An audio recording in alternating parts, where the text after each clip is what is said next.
Mbote, Nusiemi, Kembo, Natatanzambi Yamanzulu, Kinfumu Kyakuyisa. Greetings to all the Bantu family, the dispersed and outcast of Isolele in the eastern and western hemisphere. I pray that you are well and that the spirit of the Most High is forever with you wherever you are in this world. I am Nabi Kefas. Welcome to another live episode. Today we're gonna look into the Bantu and Hebrewism of Black Africa. Ingeta. I'm supposed to have a guest today as I announced, but something happened and the person I invited is not here. Yes, so, but no problem. We still can do our live episode as scheduled. Yeah, so first things first, of course, like the video, share, invite some people to join us in this new episode. And we're gonna discuss 2 points. Okay, we're gonna look into the Niger-Congo hypothesis versus our oral tradition, and we're gonna also look into the what is the religion of Bantu ? Yes, so we're gonna look into those 2 points. Initially, I had 5 points discussed, but I think I will do 2 points today and 3 points another time. Ingeta. So make sure to invite some people to join us as we start. Like the video, and of course you are allowed to share the link. Kembo.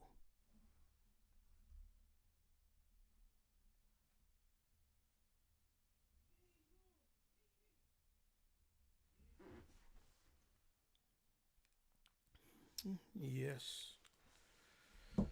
All right. Now, let's discuss our first point. Yes, let's go and discuss our first point, and that deals with the migration of the Bantu. Yes, the Niger-Congo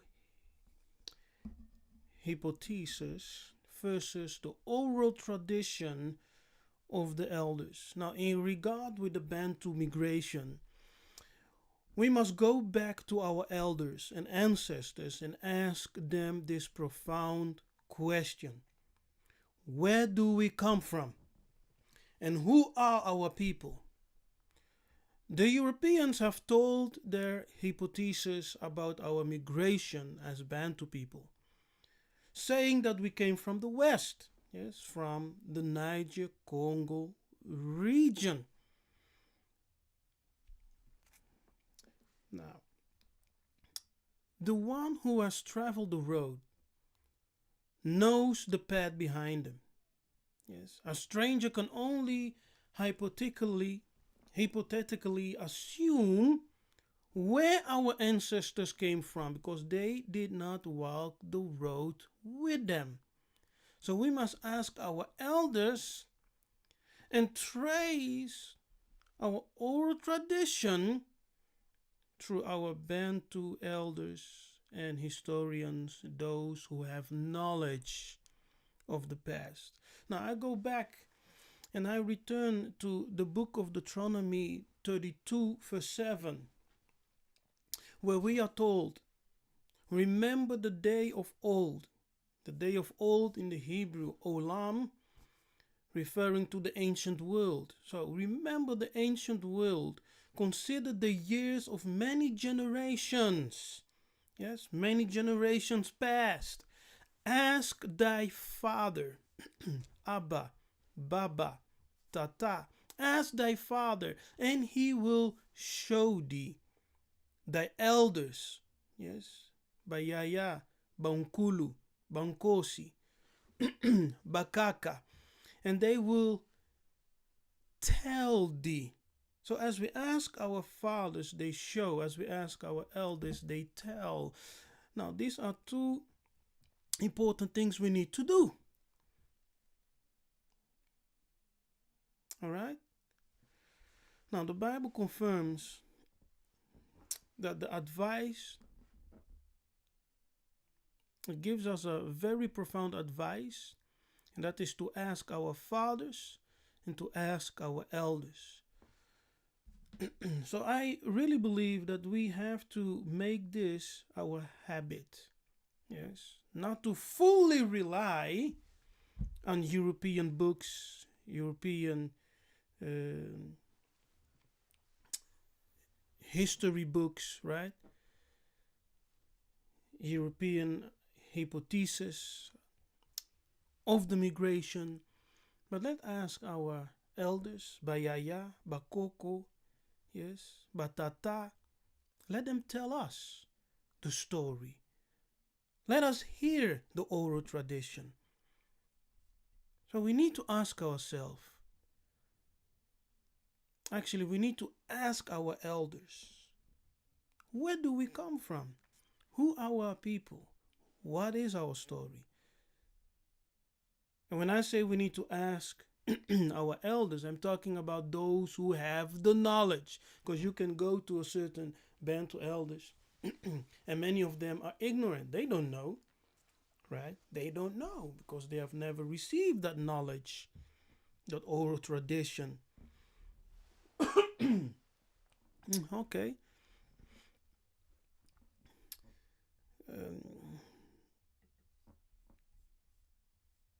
The Western Niger Congo hypothesis, which suggests that the Bantu originated from the Niger Congo, migrating from there into Central and South Africa, does not align with Bantu or oral tradition.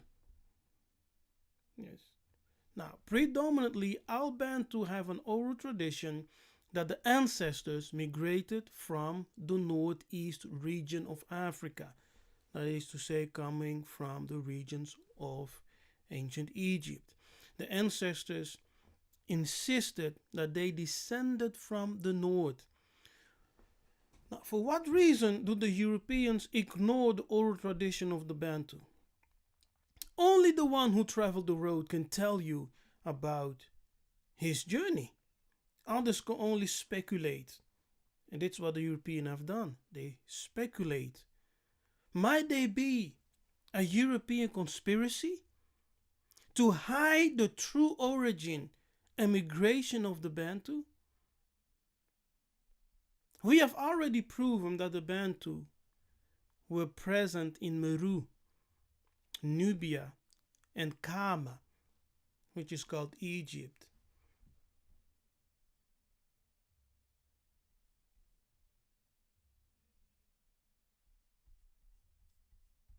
And I can go there again because Meru. Now, the word Meru is used and applied today of the same way as it was over 5,000 years ago in the Nile Valley to name a male firstborn, a people, a region, and their capital. It was known and recorded in Mahabharata in India, most ancient literature over 7,000 years ago. The word Meru is living until this day among the Bantu. Sheikh Anta Diop wrote, from whichever side the history of Africa is considered, one constantly falls back to the Meroitic Sudan, Nubia, and Kama, Egypt, so to those regions. Meroitic connotes Cushitic. Now, the Bantu people have tradition of origin from the Nile Valley, and in ancient past also inhabited northeast Africa, Egypt, and the region is by which we know as Palestina. This collaborates with the statement of the Greeks. Kush, ancient Nubia or Meru, was Ethiopia to the ancient Greeks. Ethiopia, as we stated many times before, is of Greek etymology. Now, all the ideas that build the civilization, or let me just say civilizations, which follows after the Egyptian greatness, came originally from the Ethiopians, who in the Hebrew tongue are called Cush, or the Cushites.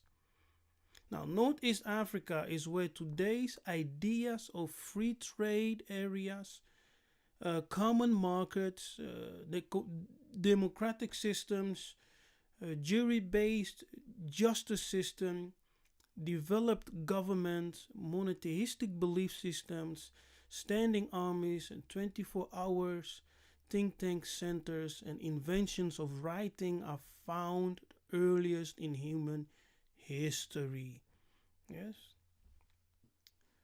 that's according to Imanyara from Kenya.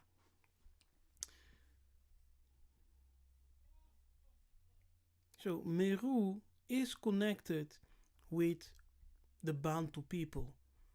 So is Nubia. So is Egypt.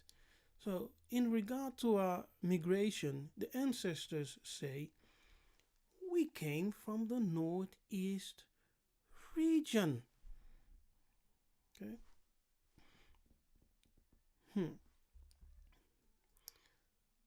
Pigafetta writes this in book, having asked what is the religion of this people, the Congo people.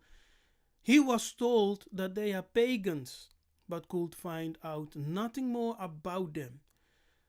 Now, the question is, are Bantu people really pagans? Yes. Are Bantu people really pagans? Now, to answer the question of Duarte Lopez, the religion of the Congo Bantu is Semitic. We believe in the supreme being who is called Nzambi Ampungu. Yes, Nzambi Ampungu, which means the supreme Lord or Master of heaven. But more to that later. Hallelujah. Kembo.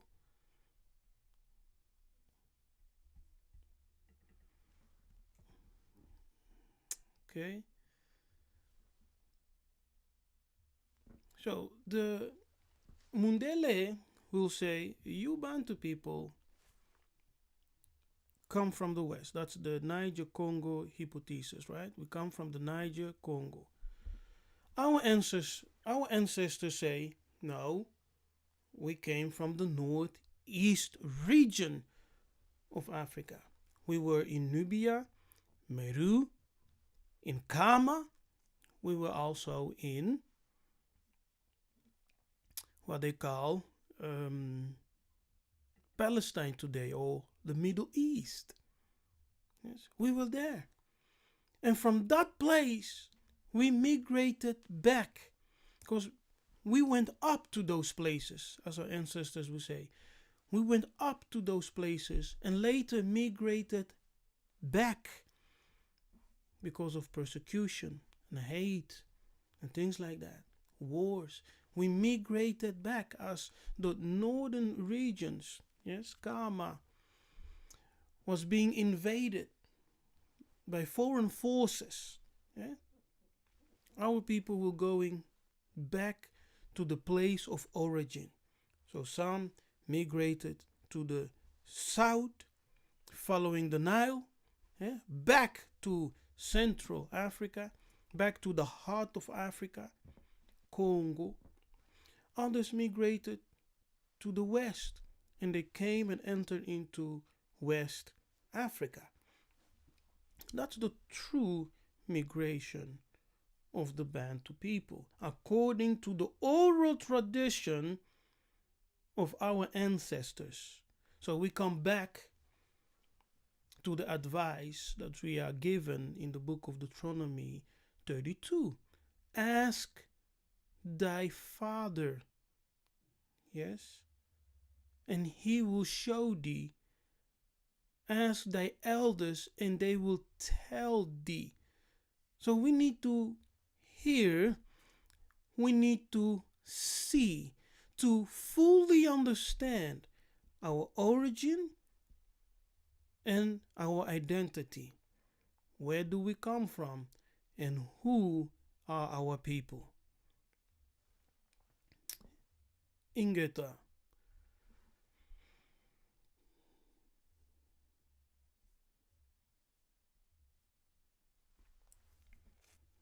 If you just came in, you know, please like the video, share. You are free to invite some people to join us. Okay, I have more people watching than I have likes. So if you're here in the live chat, it doesn't cost you anything just to give this video a thumbs up and maybe to invite someone to join us. Ingeta. Okay. How you are doing today, brothers and sisters? Yes.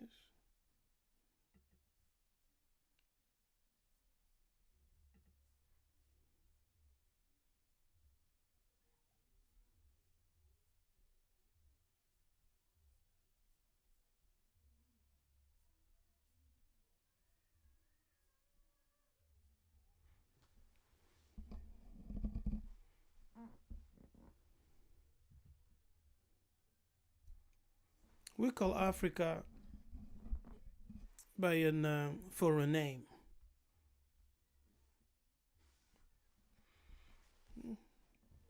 But Africa in the past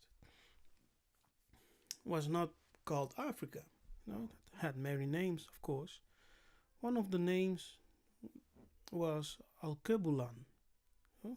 Alkebulan, which means the mother of all. The mother of all.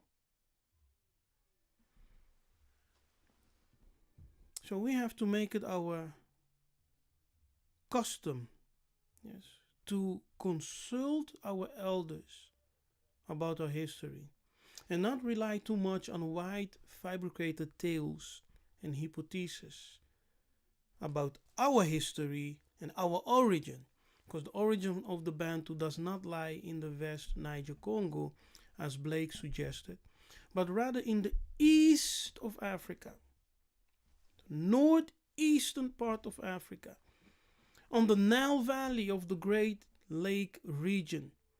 So we find the Bantu in the heart and center, Kati, which is the birthplace of the high civilization. Congo scholars and elders tell a tradition that the ancestors migrated down and up the Nile River. Now, going up, that is to say down, they infuse their spirituality, the scientific knowledge, and the political wisdom into the civilizations which they formed along the Nile River, going up to Egypt. Yeah? So Egypt was the end of that civilization. But the origin came from down, came from the center of Africa, which is called Katiopa. Yes, and as they were migrating up and down, they were taking with them the spiritual wisdom, scientific wisdom, political wisdom, and infusing it into those civilizations they were establishing as they were going up. And Egypt was the last of those civilizations which they built. Yes? It was the climax of the civilizations which they built. All right. Now, why were they going up and down? Initially, they were moving down and up for reasons of trade. Diodorus of Sicilia writes, a Greek man, the Ethiopians say that Egyptians are one of their colonies which were brought into Egypt by Osiris. They add that from them, as from the authors and ancestors, the Egyptians get most of their laws. It is from them that the Egyptians have learned to honor kings as gods and bury them with such a pomp. Sculpture and writing were invented by the Ethiopians. The Ethiopians cite evidence that they are more ancient than the Egyptians. African Origin of Civilization by Sheikh Antidiop, page 1 and 2. Now, the Greek historians Herodotus, Diodorus, and Plato considered the Ethiopians and Egyptians of the same race. The Egyptians themselves said in the papyrus of Hunefer, they say, "We came from the beginning of the source of the Nile, from the foothills of the mountains of the moon, where Happy dwells." Now, the source of the Nile is Lualaba, which is also the river Nzadi or the river Congo, in the Congo. The people who built the Nile civilization and Egypt came from the heart of Alkebulan, which they called the spirit land, Taneter, land of the gods. It's also known by the name Turaya Moya, the land of the living spirit. Now we need to ask, who are these ancient Ethiopians the Greeks speak of? Ancient Ethiopia is not the present day Ethiopia. The country was previously called Abyssinia. Its name was changed to Ethiopia in 1931 by the decree of Emperor Selassie. Now, the Greek word Ethiopia has its etymology in Ethiop, which means black or burnt face. So Ethiopia comes from the root Ethiop, which means black or burnt face. And Ethiopia is also the Greek equivalent of the Hebrew Cush, first mentioned in Genesis 2, verse 13. We're talking about the land of gold, the land of creation of Muntu, of the first man, is the land of Cush. It has the same etymological definition as Ethiop, black or blackness. Now, in Arabic, Africa was called Bilad al-Sudan, the land of the blacks. The Kikongo for Kush is Kuzi or Kozi, which means black. Black or dark. Ethiopia is Kush. Kush is Ethiopia, but not the Ethiopia of present day, right? In the Horn of Africa. No. That's not it. It's the ancient Ethiopia, yes, which is actually in the heart of Africa. And those people, like I said, are the ones who infused their spiritual wisdom, scientific wisdom, and political wisdom in the civilizations that were formed along the Nile, ending in the climax of the civilization, high culture of Egypt. Yes, but the people who came with all that wisdom, who taught those Egyptians over there, those people who were living there in those lands who were called Egyptians, Kama, the people of Kama, were taught, educated, raised by the ancient Cushites, who the Greek called Ethiopians. Not the present Ethiopia, because that is actually Abyssinia, which changed its name in 1931 to Ethiopia, but Kushi, Congo Katiopa. Okay? Now, listen. So, Ethiopia or Kush was in one time also used to refer to the whole of Africa. Yes. In accordance with that, the Congo people called Africa Congo Katiopa. And the people who went down, that is to say up, the Nile River came from Central Africa. Kati, which means center, came from Congo Katiopa, the place of origin.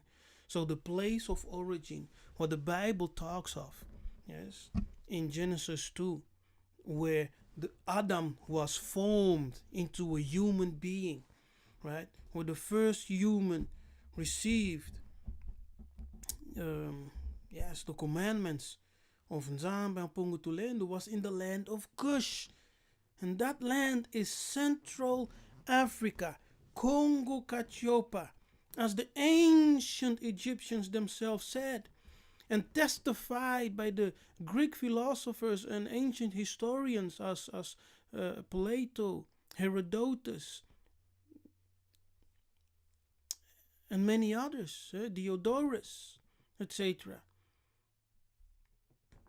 That the ancestors, those who gave birth to them, came from the south, that is to say from the center of Africa, Congo Katiopa. Okay? Let's continue. Now the people who went down, that is to say up the Nile River, came from Central Africa, which is the place of origin. Yes, Taneter, the land of the gods, the land of the living spirits. Now these people are the ancestors who taught the Egyptians. Yes? A statue of Osiris was found in Mulongo, Katanga, and dated to around 800 BC. During the First World War, a statue of Osiris made of metal was found along the Lualaba River in Katanga, Congo. These statues dates back to a period that we will call, now it dates back to a period between the 8th century BC and the 1st century AD. A bronze statue of Cyrus was also found 300 kilometers southeast of Congo. And Kasai, also in Congo. Yes. And to add upon this, a statue of Pharaoh Thutmose III was found south of the Zambezi. While gold jewelry belonging to the Egyptians of the time of the greatness of the Roman state were also found in Gabon, an old tomb. So in the regions of Congo, all around Congo, when you follow the Nile, you follow, going like this, coming down the Nile, going like this, and entering into the Mountains of the Moon, crossing Uganda, entering into Congo, you come in the region called the Mountains of the Moon. According to the ancient Ethiopians, ancient ancestors, that was the place of origin of Muntu, yes, where the gods dwelled. Now, statues of Osiris and all kinds of artifacts found in Congo, in Katanga, right? In Kasai, in the south of the Zambezi, even in Gabon, they found jewelries belonging to the temple in Thebes, in Gabon, in Lusaka, in Zambia, artifacts were found of the Egyptian kingdoms. That's incredible. Yes, and a pyramid was also found in Niger. That's incredible. Now, it's the opinion of the ancient Greek historians that the Egyptian belonged to the African race, that first settled in Ethiopia. In this case, it's Meru, Nubia.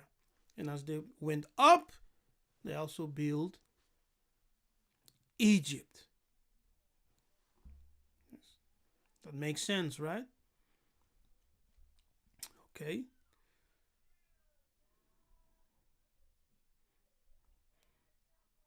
Now, according to the Bible,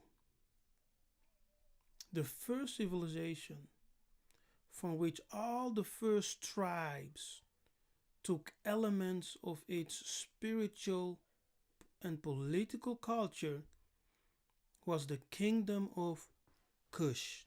Okay? It was the kingdom of Cush and the sons of Cam. Cam. The Hebrew pronounced Cham, as if you're suffocating, but Cam. And some Congo elders and scholars consider the region of Nubia the biblical Sennaar. Yeah, so some Congo scholars and elders consider the region of Nubia the biblical Sennaar, as all black people were once gathered there together. Yes, all black people gathered there together as one. Okay, now I have here a book entitled The Hebrew Heritage of Black Africa. I want to read certain portions out of it. Let me see. Let us start. Yes, I will read some portions out of this, okay? I will start with page 51. Yes, it is entitled Central Africa, Congo, Angola.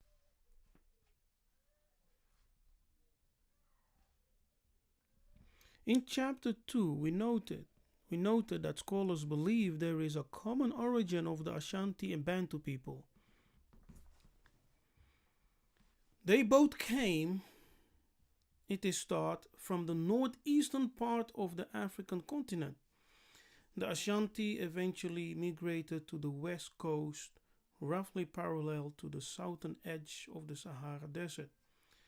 The Bantu, by contrast, moved mainly to the south, east, and southward to the very southernmost tip called Cape of Good Hope. Because most black Americans are not related directly to the Bantu, we will abbreviate our discussion about them. However, their significance should not be overlooked either. Historically, our knowledge of the Hebrew traditions simply confirms and reinforces what we already know about West Africa, that the Hebrew strain exists in Black Africa far more extensively than most people realize. In the Congo region, there exists a remarkable affinity of certain customs with ancient Hebrew law. says Herbert Watt in his book A Voice from the Congo. He noticed that, for example, that if adultery is committed within the village, both the man and the woman are considered equally guilty. Outside the village boundary, however, the man only is held at fault. Professor A.G. Keller of Yale University reports that many West African funeral customs are in the same class with the ritual sackcloth and ashes of the Old Testament. Good, eh?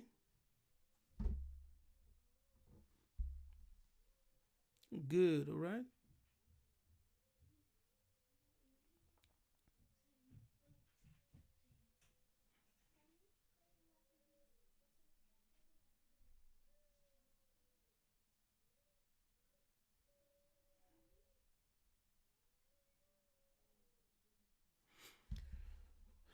Okay. Now, further south in Angola, we learn from Professor Merlin Ennis in his writings about the of Ibundu that there are many indications that there was at least a common source from which arose the Hebrew culture, and that this Angolan culture, which is Hebrew, arose from that. There are many place names in Palestine, and more especially in the eastern end of the Arabian Peninsula, which also was inhabited by Judeans in pre-Islamic times, that resemble Bantu names. It should be noted that the Ofibundu represent one of the major ethnic groups in Angola. Dr. Frederick Razel speaks of the Mafumbu as the renowned potters and smiths to whom some assign Judean origin. Okay. Now, John Clark, a British missionary, writes in 1848 that Oldendorf, an earlier traveler in the region previously called French Equatorial Africa, and now known in part as the Central African Republic, speaks of black Judeans being in this part of Africa too. Oh. And it goes on and on. You know? Father Giuseppe Chiatti spent several years at the Kati Catholic Mission in Kenya. In a manuscript written in September 1932, he says, "It can be easily concluded that the Agikuyu have had some contact with the Hebrews after their departure from Egypt." Okay. Let's see. Okay, let me jump. The origin of the African Hebrews, the offsprings of Abraham. Now that's a whole chapter. I won't read the whole chapter. It's chapter 7 from this book, The Hebrew Heritage of Black Africa. But I would just jump. So allow me to jump to a specific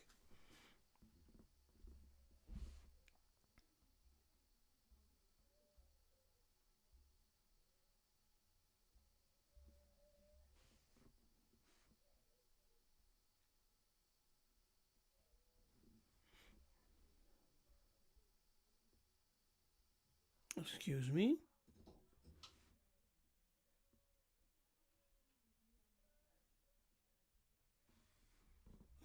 Okay. Let's see.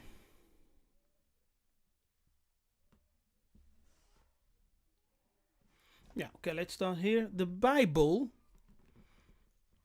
in Genesis 2 verse 11 to 12 also calls Babylonia by still another name besides Shinar. It is called the land of Havilah. Yes, so In Genesis 2, we see Cush mentioned. We also see Havilah mentioned. It tells us that Adamu, the first Muntu, was created in the land of Cush. The land of Cush is not Mesopotamia, it is Central Africa. Okay, it's in Central Africa, Katiopa. Let's go. Now, the land Havilah.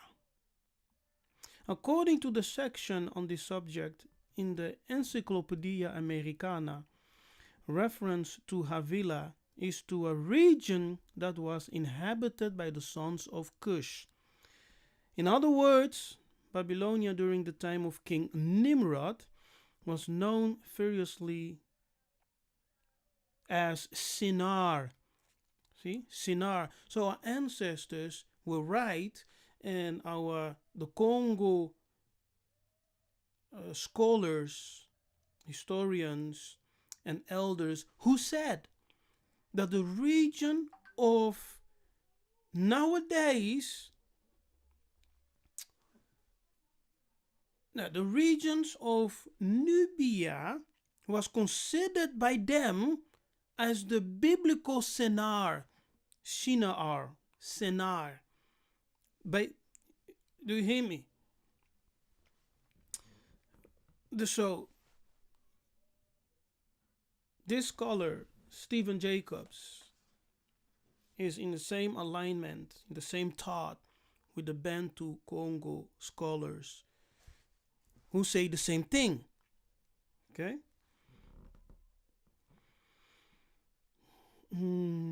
Where was I? Let me just do it over. In other words, Babylonia during the time of King Nimrod was known variously as Sinar, Ethiopia, and Havilah. You see? Now, Ethiopia is what? Cush.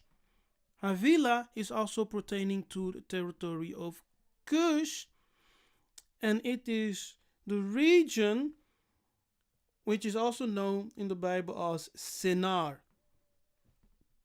where all the people, all the Negroes, all the Cushites, the dark people, the Africans, who were the first human beings. Yes, the first human beings. Do you remember the Bantu word Meru? Denotes the firstborn. Yes. So we as firstborn people, we were once gathered in that place, Sinar. Yeah? We gathered there. All Africans were gathered in that place. We were all living there. And as the Bantu elders were migrating up and down the Nile River, they were taking with them the spiritual wisdom, scientific wisdom, and political wisdom, infusing it into those civilizations, high civilizations, which they were establishing. And the last of that civilization was Kemet, Egypt. Yes? But the origin is down, came from the center. That's the story. Now, the last two words. Now, Ethiopian Havilah, the Cushites, people of black African origin. Most scholars place the kingdom of Shinar along the Persian Gulf. Yes, that's what we are familiar with. That's what biblical teachers teach, right? That's what they teach you in the school of theology. They will say the kingdom of Shinar was along the Persian Gulf in Mesopotamia, which extend from the Tigris-Euphrates River Delta in Iran and Iraq into the northern reaches of the Arabian Peninsula. Okay. The fact that black people lived in southern Babylonia along the shores of the Persian Gulf is verified by archaeology. English. Dr. George G. Cameron of the Department of Oriental Studies at the University of Chicago tells us in his History of Early Iran that there is evidence that a proto-Negroid population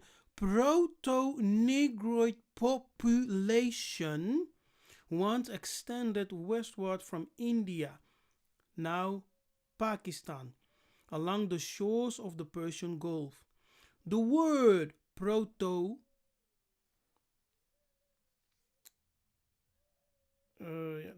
proto-Negroid means early or ancient black people. So don't be offended by that word. It means ancient or early black people. And we know that the original people, the indigenous of the earth, is Muindu, is black. Yes, he is black. Muindu. And we were all gathered together at one place. The Congo people came with the spiritual wisdom, scientific wisdom, political wisdom, providing the building blocks for those high civilizations, high societies, which was formed along the Nile. And it is corroborated and confirmed by the Grecian historians and philosophers, like we mentioned before. Yes? It's in. You cannot make these things up. Man, you cannot make these things up. So we, the Bantu people, we are the origin of wisdom in the world. Spiritually, scientifically, politically, we are the firstborn of creation. We are the firstborn of creation.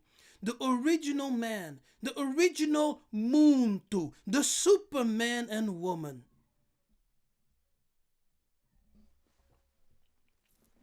If you agree, if you believe it, if you stand by it, show me the praise hands in the chat. Come on. Let's do it. Show me the praise hands in the chat. Ingeta. Are you enjoying today's episode? Yes, are you enjoying today's episode? Let me know. Don't forget to like and subscribe if you're new. Now, let's continue. It's a good book, this one. If you don't know it, I have it for like almost 2 years or something. Many books, and also some over there in the closet.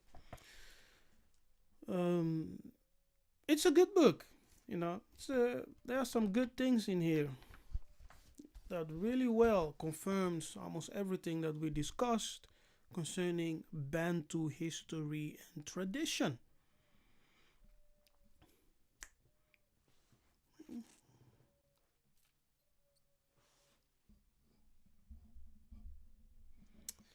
Okay, let's see. Okay.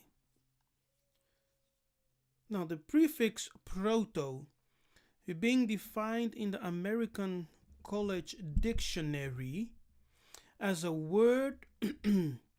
Sorry, I messed up. The prefix proto being defined in the American College Dictionary as a word element meaning first. Yes, proto meaning first or earliest form of. The earliest form of. Sir Harry Johnston, the noted authority on black anthropology and culture, observes there is a curliness of the hair, together with a Negro eye and full lips in the portraiture of Assyria, which conveys the idea of an evidence Negro element in Babylonia. So he's saying here that he has observed the curly hair of Negroes, the eye, the typical eye and lips and portraiture of Assyria, which conveys the idea of an evident Negro element in Babylonia, is actually saying that Babylonians, the ancient Babylonians, were what? Negroes. They were black. Mm-hmm. Mm-hmm. You didn't get that. Now, let's see. Now, his meaning could not be clearer. He also makes reference in the same section of his book to the Asiatic Negroid strain of the Judeans. Undoubtedly, his reference to those living in the Persian Gulf area. Thus, we have independent scholarly documentation that the Negroid or black population lived in ancient Babylonia. They were Negroes, ruled by King Nimrod. King Nimrod. Interesting fact. The name of Nimrod, the Hebrew, you have the consonant NMR, which is the same for the leopard in Hebrew, Namer. And the leopard is a totem of the kings, right? The kings clothe themselves in power and authority as they clothe themselves in the skin of the leopard skin. By clothing themselves with the leopard skin, they clothe themselves in spiritual power. Now, Nimrod received the animal skin of the leopard. The question arises, why does the Bible put such emphasis? That's a good question. Why does the Bible put such emphasis on the Ethiopic origin of King Nimrod and his kingdom by giving names to Babylonia which have black African connotations? Question mark. So why is the Bible putting such an emphasis in the first kingdom? Listen. There is, according to the exegesis of the Bible, which is taught in the schools of theology, the rule of the first mention, the law of first mention. That law prescribes when something is first mentioned in scripture, it has a profound significance, and everything that follows after that will have to follow the pattern that was established with the first mention. Now, the first ever kingdom mentioned after the Garden of Eden is not the kingdom of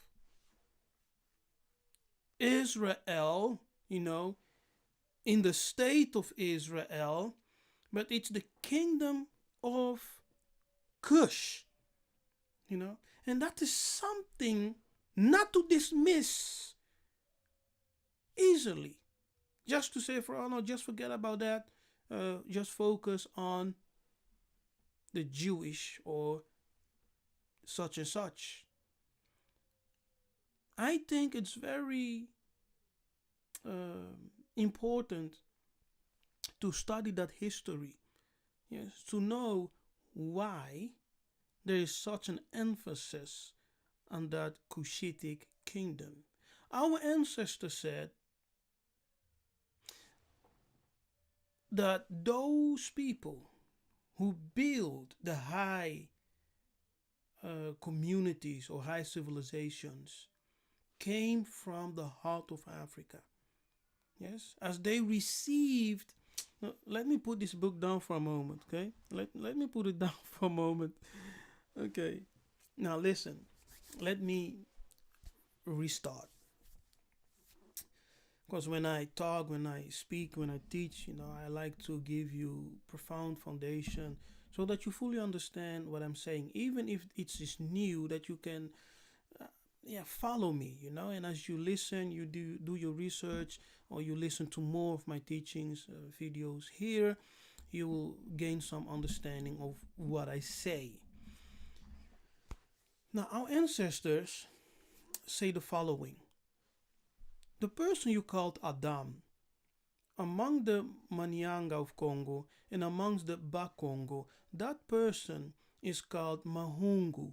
Mahungu signifies the illuminated or complete human being who is the manifestation of God, the fully manifestation of God in human form. Also, another God self. That is Mahungu. He is the Christ person. He's the manifestation of the fullness of God in flesh. It's called Mahungu. Now, when Mahungu was created, he received three powers to populate the world, to establish his kingdom. Yes? Those powers were the scientific power, spiritual power, and the political power. He received those three powers, which we called Makuku Matatu, the tradition of the three stones on which you prepare your food, cooked by fire. Yes, that's the Bantu tradition. Knowledgeable elders know this. Ingeta. So when he came out of Eden, guess what? Those three powers were still with him. Yes. And he imparted those powers amongst his children. The spiritual power, the political power, and the scientific power. Nsaku, Pangu, Nzinga. And by those three powers combined, the Congo people built their civilizations, their kingdom. And as the ancestors were traveling up and down the Nile, they brought those three powers with them. Yes, that's the Congo tradition, oral tradition, history of the ancestors. Yes, and as they were going up, building those civilizations amongst the Nile, a river, yes, Meru, Nubia, Karnak, Thebes, and Heliopolis, which is On in the Bible, Egypt was the climax of Bantu wisdom. Yes, when you read that Abraham entered into Egypt, huh? But where did Abraham come from? Where did the Bible figure Abraham come from? Aha. Okay. And let's go back to the book. And what was this to do with the original Hebrews or Israelites? Yes, so let me go back so that we can return to our thought as we were reading this book. The question arises, why does the Bible put such an emphasis on the Ethiopic origin of King Nimrod and his kingdom by giving names to Babylonia which have black African connotations? And what has this to do with the original Hebrews or Israelites?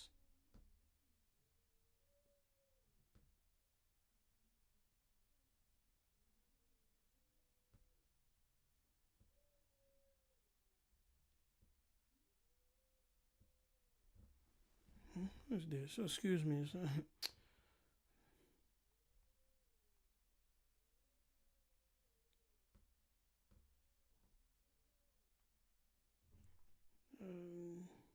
All right.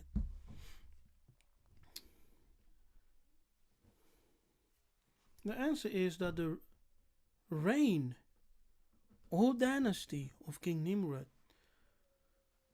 coincides with certain written records about Abraham.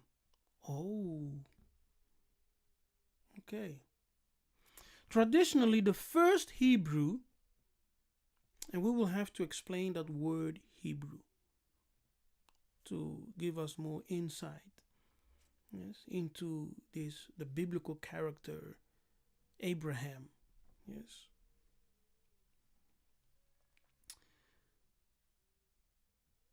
Traditionally, the first Hebrew and the city state in which Abraham was recorded to have been born and lived. Okay, let's see.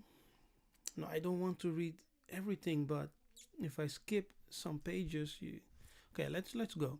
According to both Arabic and Jewish histories, King Nimrod plays an important role in the early life of Abraham. In the Babylonian Talmudic writings of the Jews, we find reference to King Nimrod wanting possession of the child Abraham from the latter's father, Terah. This mentioned and confirmed by Max Seligson, I think a Jewish guy, editor of the Jewish Encyclopedia, who writes that Nimrod, at the head of a small army of Cushites, attacked and defeated the Japhanites, after which he made Terah, Abraham's father, his minister. In Arabic history, Terah also is portrayed as the chief minister of state or grand vizier of King Nimrod. A.H. says, I know I butchered his name, but he says, a statement of the Arabic writer historian Yokut is that Havil was the dialect spoken by the descendants of Midian, a son of Abraham. The word Havilah, from which Havil derives, refers to land inhabited by Cushites or black people. More generally, Alfred Louis Kruber, professor of anthropology at the University of California, notes that some scholars find similarities between the Sumerian of early Babylonia and modern African languages. This observation, while not universally held, led some additional credence to the more specific findings that the dialect of Abraham's family was of African origin. What? Hebrew is Kikongo. People is Bantu. Bantu. So the dialect of Abraham's family was of African origin. Man, that's something, eh? That's something. Let me mark that place over there. That's something. Still another fact ties Nimrod to Abraham. It is that the site city of birthplace of Abraham, was located in the southern plain of Babylonia, very near the shores of the Persian Gulf and the boundary of modern Arabia.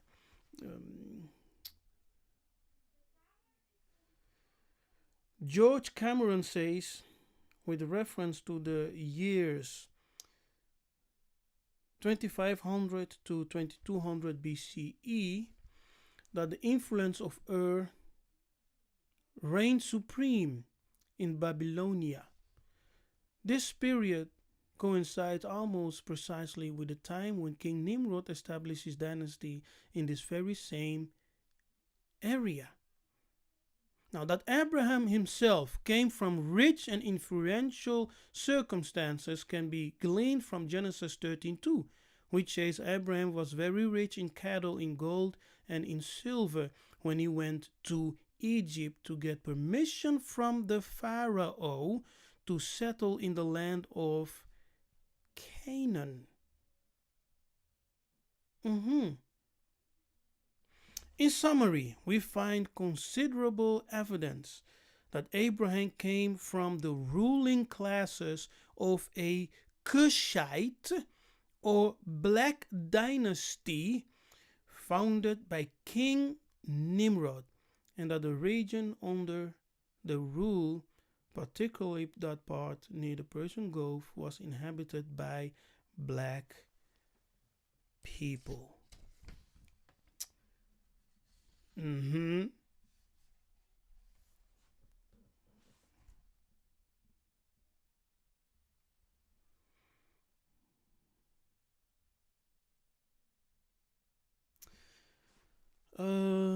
Do we have more? Yes, we do.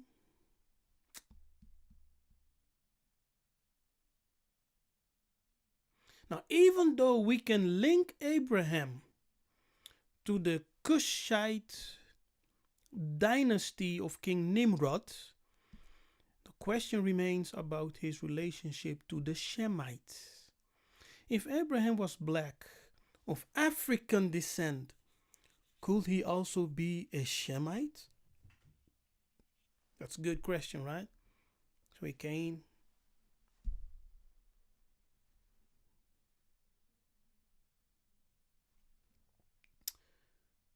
um, from the Cushite dynasty of Nimrod. So the question remains about his relationship to the Shemite. Could he also, if Abraham was black of African descent, could he also be a Shemite? Let's pause for a minute. Could it be? Now, Stephen Jacobs, he says, yes, because the word Shemite has come to mean something different today from what it originally did. Oh, Stephen Jacobs. Me ozolo banini, Stephen Jacobo. Ozolo banini. What are you saying? He says,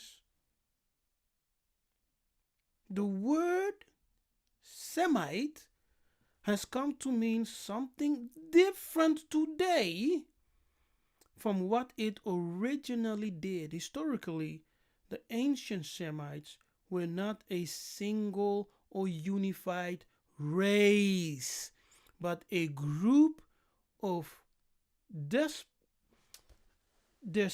disparate, how do you pronounce it? Disparate ethnic groups,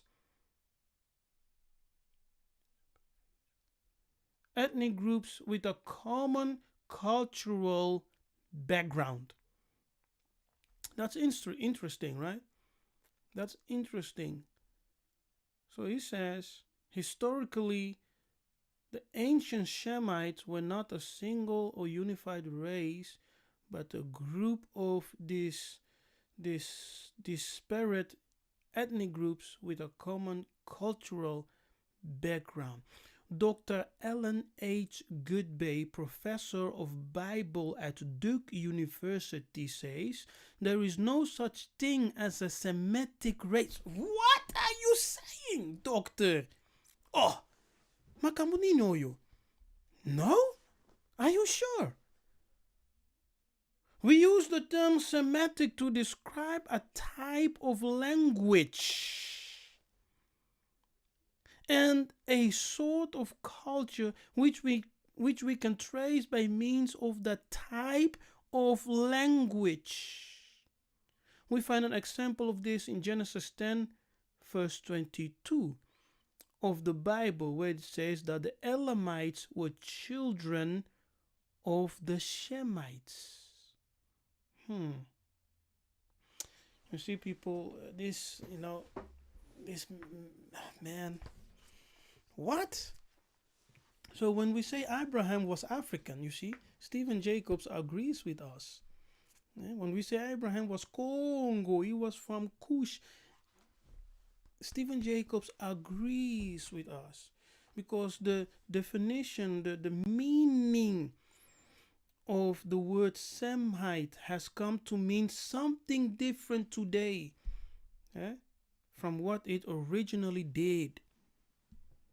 It has become uh, a word to describe a race. But in the ancient days, it did not describe a race. Not at all. So, Dr. Alan H. Goodbay, professor of Bible at Duke University, said, there is no such thing as a Semitic race. We are Congo. We are Bananzambi. Bana Congo. Bana Bilaka. You see? That's who we are. So don't try to force it, to be Jewish. You're not Jewish. You're not Jewish. You are Congo. You are Congo. Bantu. We are the source. We are the firstborn of creation. Mohindu. That's who we are. So we don't need to force onto ourselves the Jewish identity. Try to fit ourselves in a jacket which is not ours. It's not ours. We have never been Jews. Never. We are Congo. We are Bantu. We are Isolele. I want to verify this scripture. Genesis 10, he mentions. Genesis 10, verse 22. Let me go there.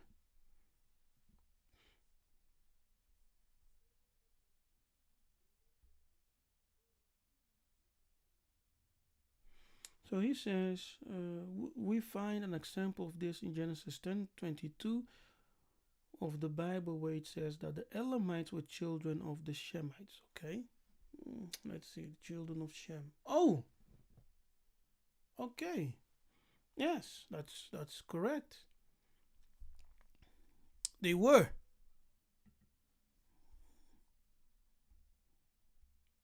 Yes, Elamites, Elam,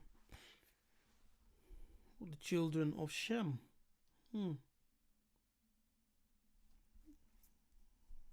Okay.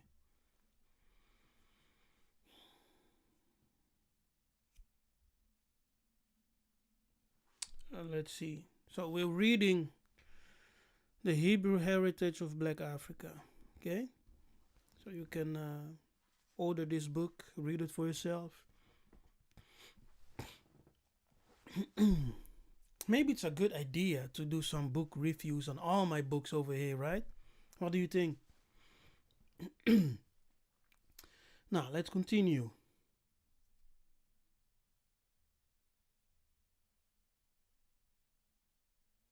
Most scholars reject the literal meaning and accept the view expressed in the biblical world that the relationship meant by the word children represent a cultural fusion between the two groups,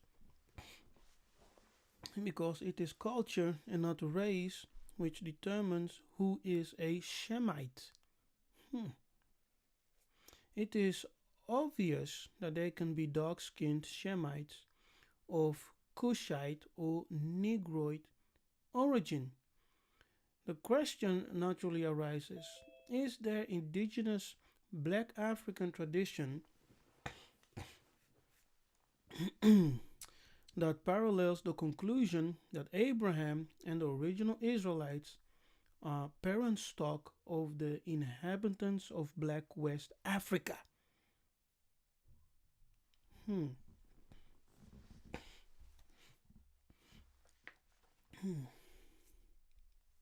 Hey, Mbote, can you hear me?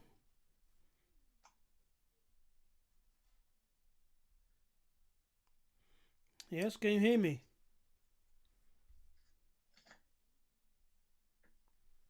Oh, hello?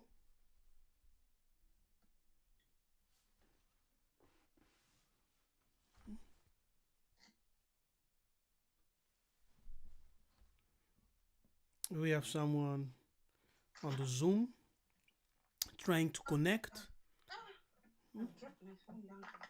Yes, so some patience, please. Sister Bossi, are you there? Can you hear me?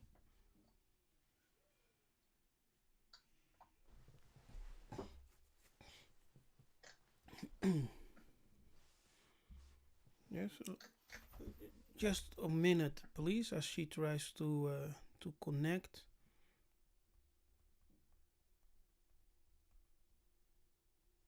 Can you hear me? Hello.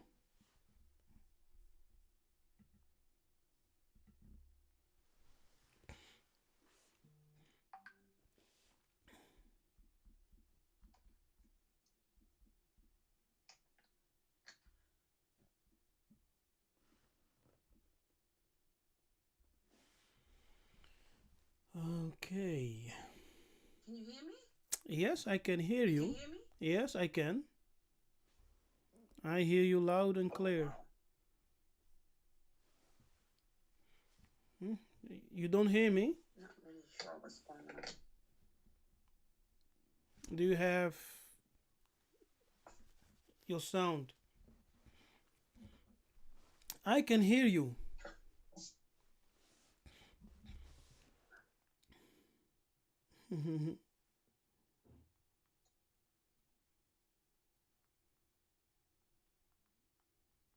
She's having troubles with her sound. So, Can you hear me? yes, I can hear you. Do you hear me? Microphone. Okay, wait. Maybe. Let me see. Yes. Hello? Yes, you there? Oh, I can hear you. What did I just do? You can hear me now? Yes, sir. How are you? Yes, I'm good. Oh, praises. Look at that. Yeah, hallelujah. I am I am live. We're live right now. Yeah, I was listening to you actually, so I was trying to get in. Okay. Um I've said I've said so much. I was just reviewing this book. So let just allow me to finish it. Yeah. Yes. And then we can move to the next part. So, the question naturally arises, is there indigenous black African tradition that parallels the conclusion that Abraham and the original Israelites are parent stock of the inhabitants of black West Africa? The answer is yes. There is a native black African tradition found among the Yoruba which is nearly identical. This important ethnic group, which lives mainly in modern day Nigeria, represents, together with Ashanti and Ewe, the largest population, the largest portion of the black slave brought to the New World. So it goes into the Yoruba and the Ewe and the Ashanti. Yes. Let me see. Now, Hebrewism is observed all over black Africa. All over. Interesting thing here is that the Yoruba describe themselves as Bani Kanan. I don't know if I'm pronouncing it right. Bani Kanan. Bani Kanan, which means the people from Canaan. Now, amongst the Luba and amongst the Congo, we have the same tradition, you know. The Luba say Kikanana, which means the land of Canaan, the clay soiled land of Canaan. Canaan also means the promised land in Kikongo. So we have the traditions that the ancient Israelites were African people. And Stephen Jacobs, who was an African American, I don't know if he truly understood that the Bantu people are Israelites, but he agrees. Yeah? And he wrote some interesting thing in this book. Go ahead, you can buy it on Amazon and read it for yourself. Now we have Sister Bosibori. You want to introduce yourself to the people, who you are, where you're from? Okay. Hello. Thank you so much, my dear brother Kefas, for allowing me to come here. I'm definitely blessed and very much honored. My name is Bosibore Iwongia, and I'm from Kenya, East Africa. And I consider myself an East African Bantu Israelite. Also, I'm a YouTuber. I have done, presentations on YouTube where I draw parallels between the Bantu language, Greek, Hebrew, Aramaic, and indeed, I can tell you, I was listening to my brother here reading that book, and our languages can definitely confirm that we were in Babylon. Yeah. Yeah, Ingeta. Now Abraham is called a Hebrew. Yes. Now we know from the Bantu definitions, etymology of that word, he was a Negro. He was a black man. Yes. Yeah. Yes, definitely. Now amongst the brothers and sisters in Kenya, also amongst the Agikuyu, from which tribe are you actually? I'm from the Abagusi, so I'm a cousin to basically my tribe is a brother to the Agikuyu. Mm-hmm. Yes, yes. So you also consider the sycamore tree to be the totem, Yeah. right? Yeah, Mukuyu, fig tree, fig tree. Yeah, it's the fig tree in the Bible. Yeah, Yes. Ingeta. So, for our brothers and sisters, how do we know for certain that the Hebrew word Hebrew, right, is African? Okay. For me, I know beyond the shadow of a doubt that the word is definitely African and is of Bantu origin. Now, in my tribe, one of the most important initiation rituals is circumcision. Okay, that is one of the most important circumcision. Should I say, initiation ceremonies in your life? One of the stages: death, circumcision, marriage, and then, birth, death, circumcision, and then death. Now, in my tribe, the circumcision ceremony is called Iburu. Iburu. Iburu. And it means to cross over or pass over. And you will find that also the same word in the modern day Ivrit. Ivrit just means to cross over or pass over. Now, we also know that Israel, and should I say, the rest of the patriarchs that followed her did come from that line of Eber, right? From where also they say the Hebrew name is derived from.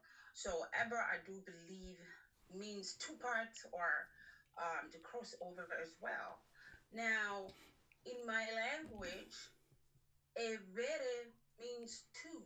Okay, so circumcision then is a concept of moving from one point from one point and then crossing over to another.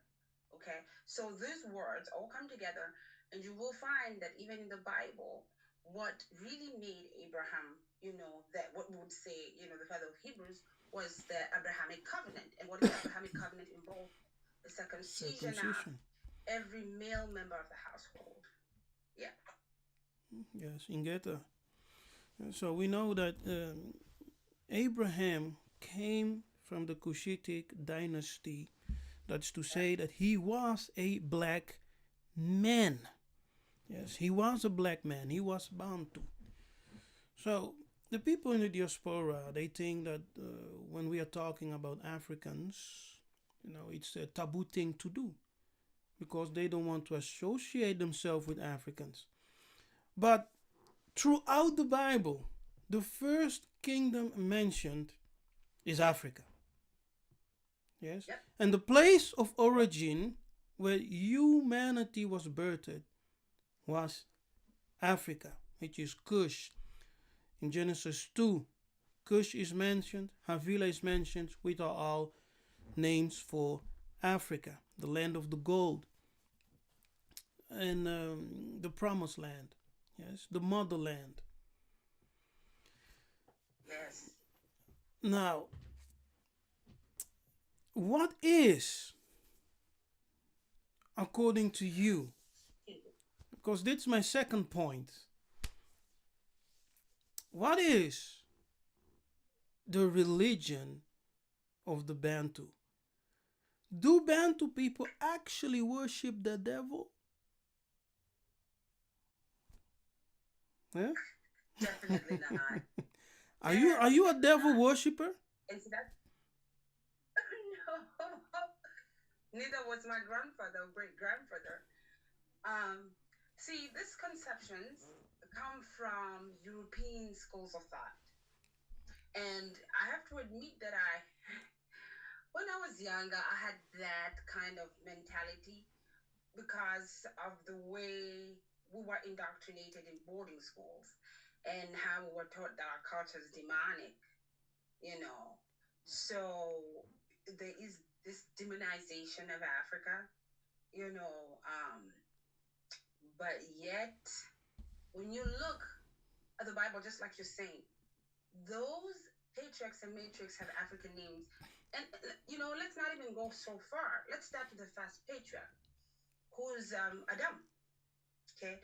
So when you look at, linguistics, they'll tell you that Adam is actually a Semitic word.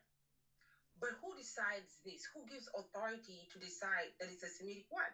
Now, when you come to the Swahili language, and the Swahili language is not Arabic for those who think it is, the Swahili language is actually a Bantu language and scientifically proven at that. When you come to the Swahili language, there are two names that are used to represent mankind in general. You have number one, you have Watu. This is just people in general. And then the other word is Bin Adam. But these words are not used the same way. Bin Adam is a word that's generally used from a scientific point, is generally used to group man together. Okay?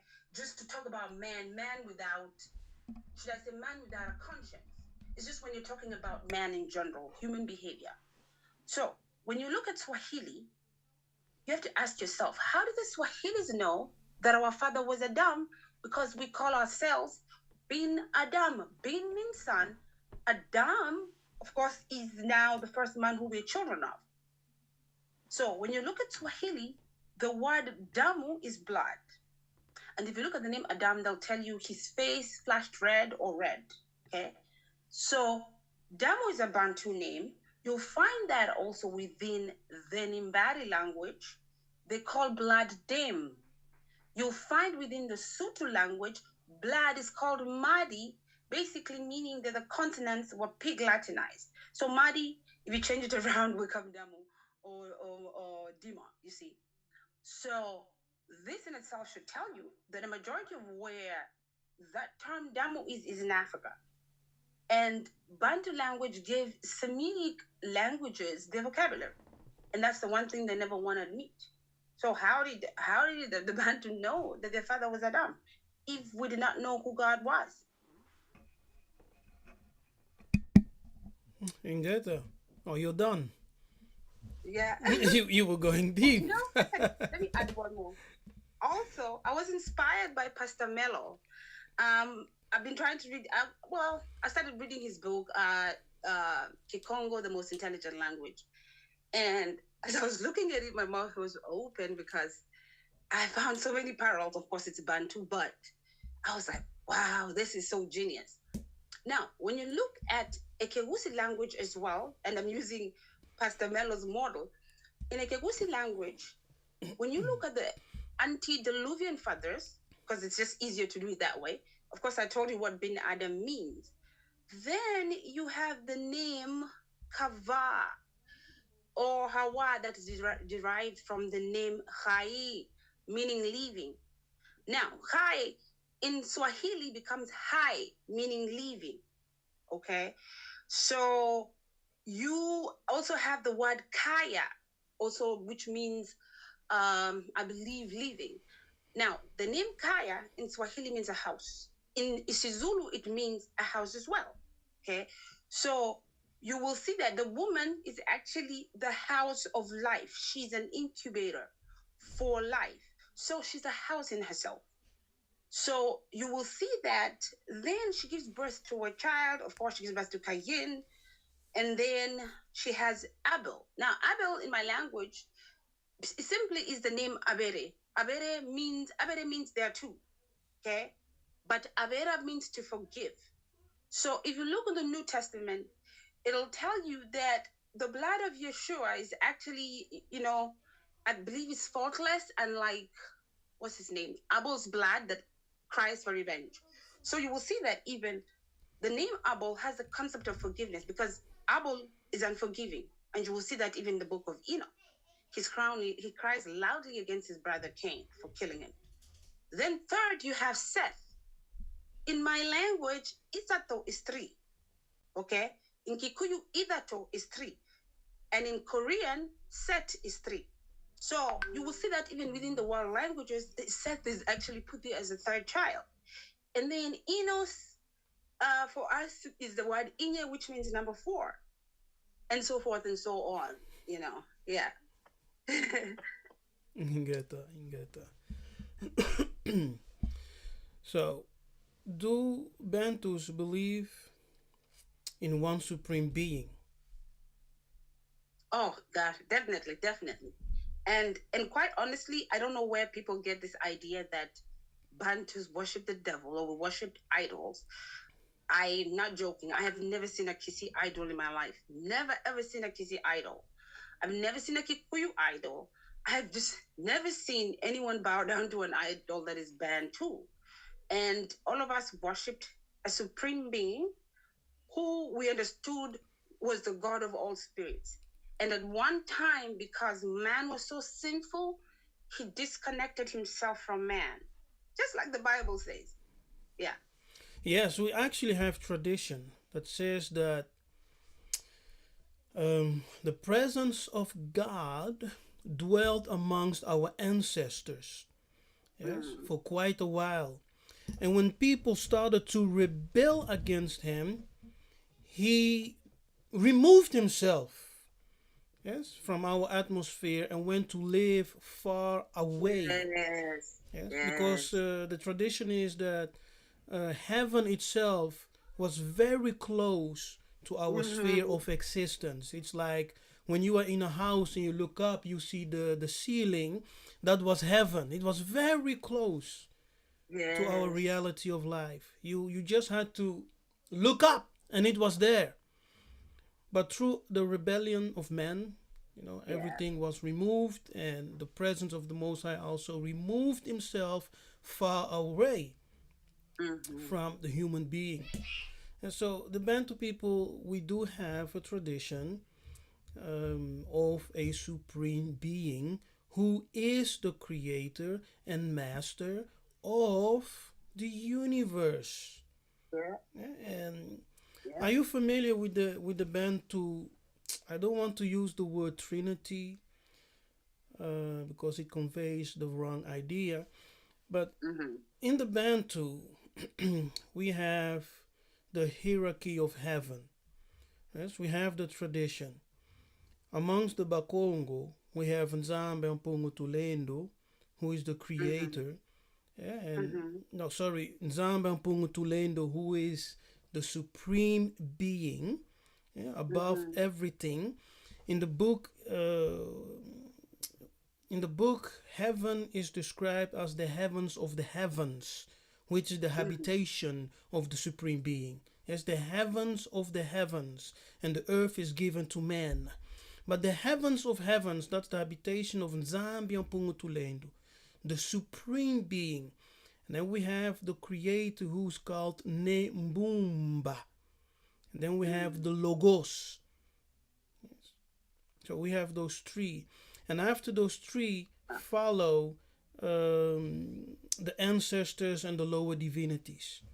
Do you have that tradition also amongst the Agikuyu or even in your own tribe? To be honest, I'm not pretty sure, but it's possible because I've had creation stories where they talk about the God of spirits, having assistants that were his right hand men as he was creating. And for some reason, I never really paid too much attention, but I've had stories sort of like that. Mm-hmm. Yeah. Okay. No problem. Because we don't know everything. Yeah. We know bits and pieces, and as we listen and connect with each other, we grow even more. We grow together. Yes, in the complete knowledge and understanding of the traditions and ways of our ancestors, even in the beliefs of our ancestors. Now we know that the Bantu people are the original. Yes, we are Yes. the firstborn. Yes. Yes. We are the firstborn. We are the children of the promise. In Kikongo, they say Bana Bilaka, the children of the promise. Um, are we truly Israelites, or are we just wishing to be? Eh? Okay, that's a nice question because you know what? I have been accused of that so many times. So much so that I find it funny these days. But here's the thing. Remember first, and many people that argument that they'll always use against me when we are having this debate is that, well, Bantu is a Bantu language and Hebrew is Afro-Asiatic. Okay? Now, here's the thing. When somebody or a linguist puts out a thesis, it's not absolute truth. It means that as long as somebody has put forth a thesis, there has to be an antithesis. You know what I mean? Just like Satan had to become the first antithesis of heaven.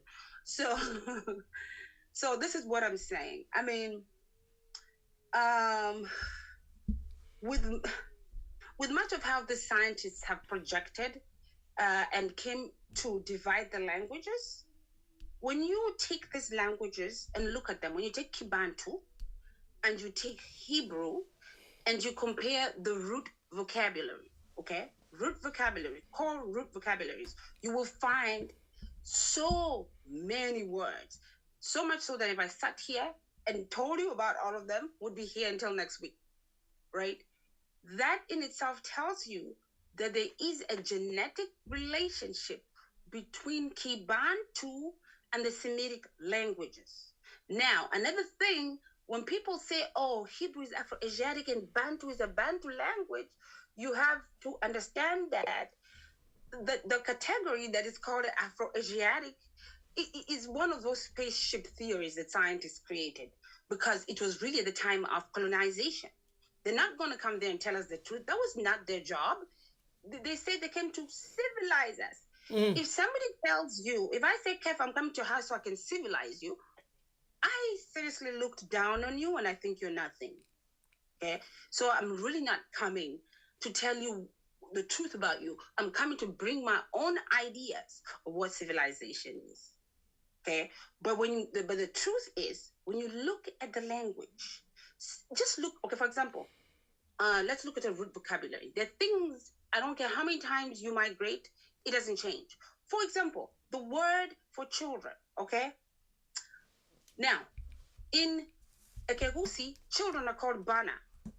In Swahili, they're called wana, and some dialects say bana, okay? Then you will find Gikuyu, it's shana, and so forth and so on. Now, in Zulu, it's Abantwana. Now, when you go over to the Hebrew language, compare Bana, Kibantu, and Bene, which means sons. So even the word for children is exactly the same as Kibantu. These are things that people don't really change. All right. Bin Adam is found within Swahili and found within Hebrew, it's found within Turkish. But remember, Africa gave the world its languages. So you can't civilize your mother Mm-hmm. civilized it. Mm-hmm. We give them the language. So when you look at it and you even look at the cultural practices, it's not just words, because words are a symbol of social behavior. People just don't go and say circumcision ceremony from today will be called a bull. There has to be a reason why. African language is not like the English language where you just go and say, this is a cat, this is a dog. What is the breakdown thereof? What is the spiritual cosmology that makes it that way? So yeah, that's what I wanted to say. Yes, yes, that's funny. It's a dog. It's a cat. Yeah. Now it's actually very clear. The child never teaches the mother, but it's the mother who teaches the child. Yes, and Mm-hmm. Congo, the Bantu people are the mother and father of the world. Everyone came to Africa to be educated. Yes, Mm-hmm. we do not go to them. Yeah, now we're Nope. going to Europe, we're going to America, etc. But in ancient past, every nation, all the peoples of the world came to Africa to receive their education. The Greek came, the Roman came, the Mm-hmm. Arabians came. Everyone enjoyed African knowledge. And when they were Yes. satisfied, they came against their own fathers and mothers. Eh? Yes. Yes. But what Yes. does the Bible say? The Bible says, "Cursed is he that smite his father and mother." Yes. Eh? Yes. Yes. Yes. Very much Now, so. when we study the Bible and when you study the Strongs in the Bible, the strong codes, you can clearly see Bantu languages in there. So the Yeah. question then becomes, Mm-hmm. did Hebrew influence the Bantu language or the Bantu people, or the other way around? Or is Bantu actually the ancient Paleo Hebrew, right? Which gave birth, because we have read in this book, yes, in this book, that Mm. Abraham spoke an African dialect, and we know Abraham was called the Hebrew. So the Hebrew language which he spoke was actually African, Mm. Yes. Yes. right? Yes. Mm-hmm. Mm-hmm. So And in yeah, go ahead. no, finish, please. I didn't mean to Yeah. interrupt you. So by studying the Bible, like one of our greatest prophets said, Kimbangu, study the Bible, continue to read it, because you will discover the secret which was hidden, and you will catch the thief with the object which he stole. Now, some people say, Yeah. don't read the Bible. It's a white man's book. It's the book of the colonizers. Put it away. What are your thoughts? Oh, yeah. That is also something I've had too. That they, especially for us Africans, they say, "Oh, we just drones. We follow the white man, and we follow a book the white man wrote." Now, I just want to say this. First of all, the white man is not smart enough to understand Bantu cosmology. So much so that he'd write that book. He's not. That's why he worked so hard to wipe out our culture. And then um, there's so much that we have to look into. See, here's the thing. When people come and destroy our culture, it's not because the culture is useless. It's because it's a threat.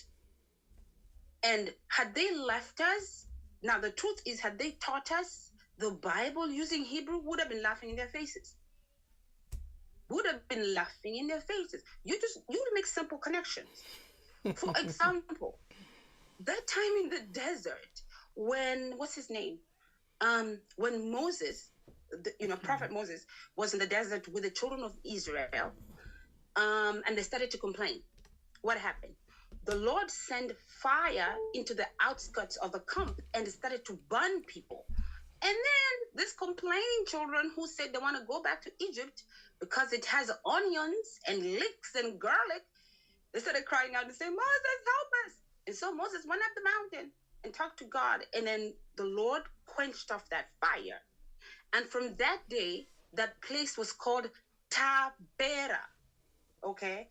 So they say in Hebrew, the word better means like a furnace or to heat up, right? But in my language, when you say Tabera, Tabera means let it not boil or burn. So in case say I leave water in the fire, I'll tell you, oh, Brother Kefas, check for me the water, Tabera. So it means that when the Lord sent that fire to the camp and the people were crying, and the Lord quenched that fire as a form of thanking Him, they said, let your anger never boil again. You see what I'm saying? Tell me how smart the white man could have been to figure this out and collect all Bantu languages and make a book into one. That's just crazy. You know? So you're talking about the rebellion Yes. in the desert. In the desert. Yes, when the burning snakes were released. No. The fire. There was a fire that was released on the outskirts of the camp. So the snakes was one of the whatever they had, but there was fire. It burnt a few people. So it was called Tavera. I mean, even Mount Sinai, when you just look at Kibantu, you'll find the meaning of Mount Sinai. Now, we know Mount Sinai is also called Mount Horeb because the word Horeb in Hebrew means basically, should I say, destroyed, basically derelict, because it was a desert. There was really no food to eat. That's why the Most High had to send manna. So with the word Horeb, it means, a place that's basically, just dry and left, that's what it means. Now, when you come to Swahili, the word Harabu means a very destructive person or the concept of destroying. It's exactly the same. Now, with the word Sinai, when you look in Swahili, the word sini means complexion or countenance. Do you remember when Moses went up the mountain and he came back down? The people said something's wrong with his complexion because they said he had such a bright countenance that the people were scared to come near him.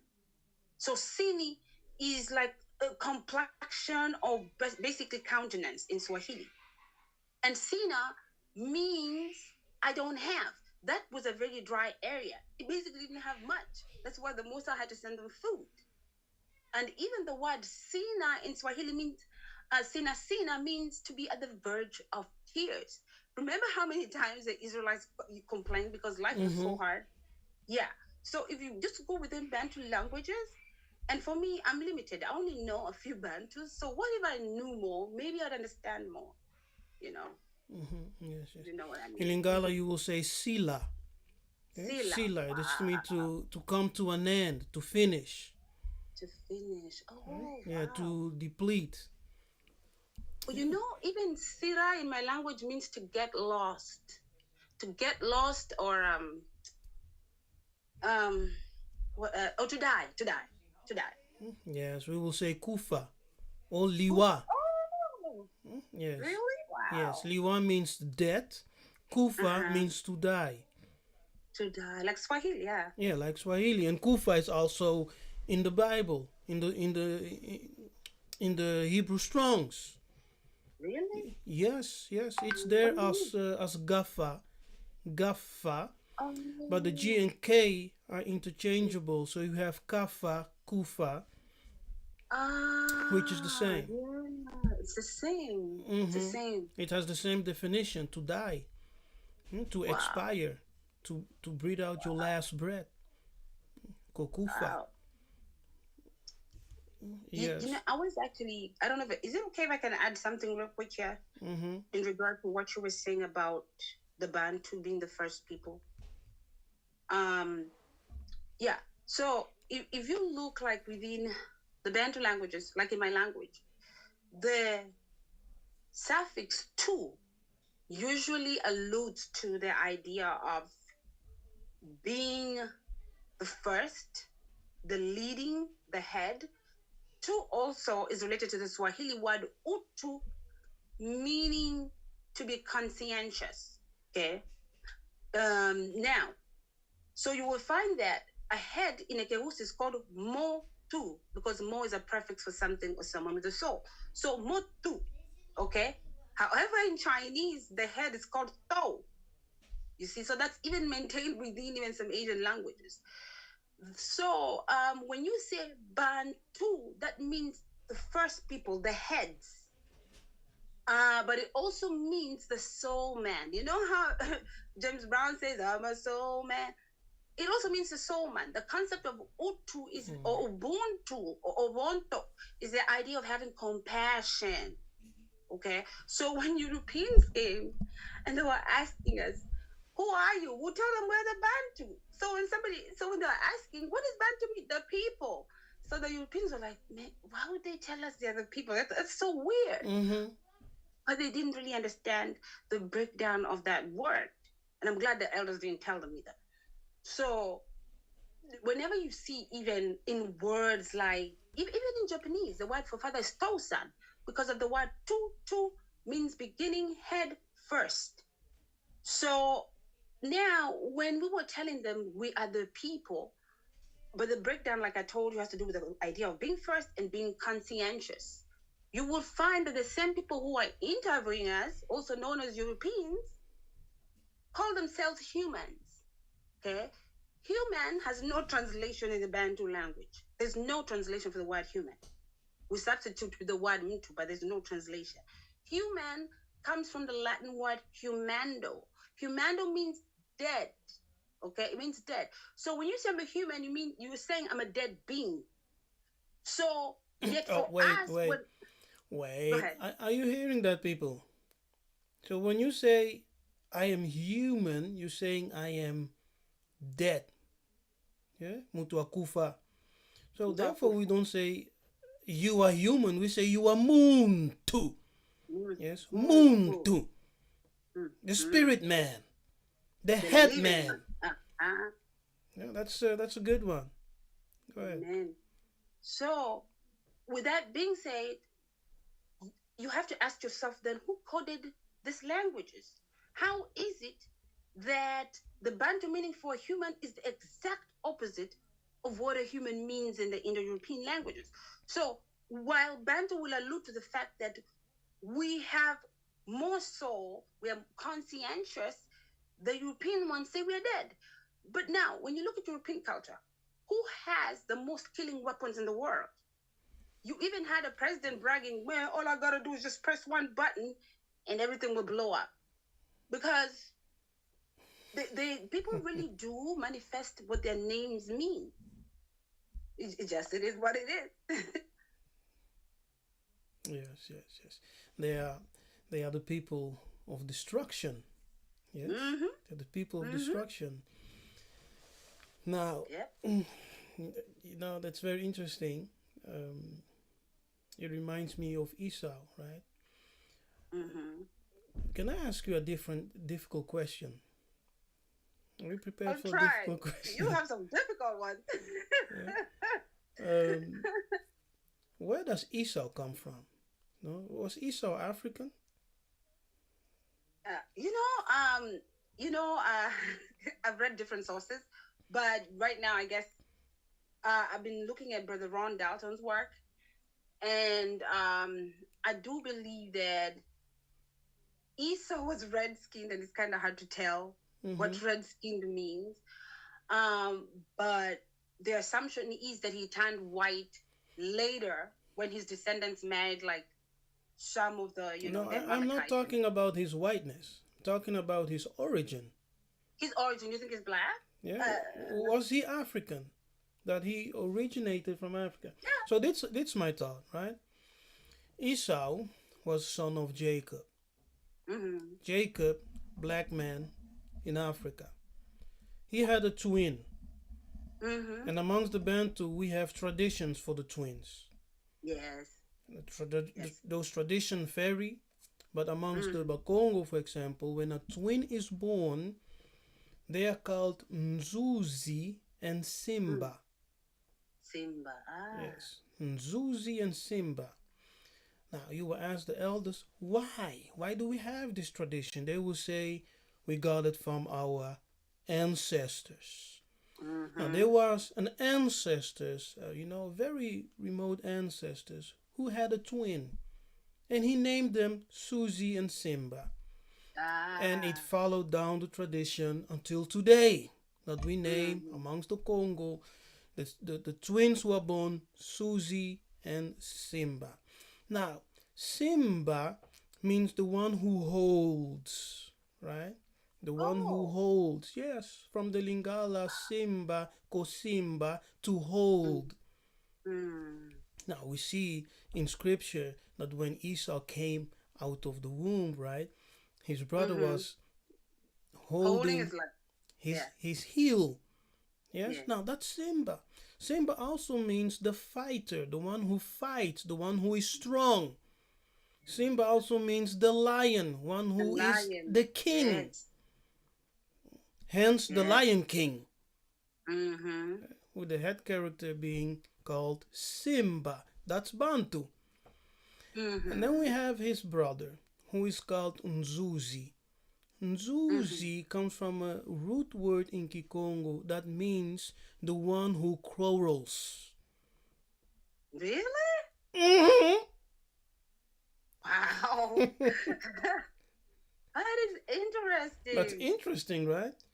So, Very. Wow. so Cause, his name, the one who quarrels, is mm-hmm. typical from what we see in the character of the Mm, biblical Esau. mm. Wow. Mm-hmm. Wow. Cause wow. Yours is just. I feel like yours is just like bam, right, the nail on the head. I was a bit. I guess I was a bit more hidden, but excuse me, hang on. So in a kegusi, when you have twins, the first one is called babere. Babere means they're two, or number two. And then the second twin is called varongo. Okay. Now, in Ekewusi, the word irongo means the attic. You know how in hats they have a space there where you store like goods? Yeah. So it basically means the hidden one. Mm-hmm. Now, in Swahili, mrongo is a liar. Okay. So some dialects for plural will say varongo, a liar. So, and the same thing in Swahili too. They do have names for twins. But the thing is, you will see that within Swahili language, somebody can ask you, who is a Congo twin? Because Congo in Swahili means to follow from the back. So if I ask you who's the Congo twin, Wait, say that again? in Swahili, if I ask you mtoto wa Kikongo ni nani, who is the Congo queen child, it's the second child because it means the one who follows from the back. Mm. Yeah, and that's how you get the name for Jacob, alluding to Congo. So Congo is the one who follows from the Yeah, back. follows from the back. Now, regarding the back, in Kikongo, you say Mukongo. Even us, Mgongo. That's where they got that word. So even the way they say that the one who follows from back is a Congo child. Like next month, like say the next coming moon, you can say Mwezi Congo. Mm. So it's just if you just look within Bantu, Mm. you'll find all the answers for the Bible. Mm-hmm. And within every word, like when you find a word and you break it down, it'll undo the biblical story. Bantu is just a mystery for me. I'm still learning it. Mm-hmm. Very interesting. Yeah, Bantu is very deep. It's our ancestor said it's the language of heaven. Yes, Yes. it's the Yes. language of creation. The Bantu Yes. language. So Esau came, Mm-hmm. Nzuzi, Simba came, the one who's called Congo.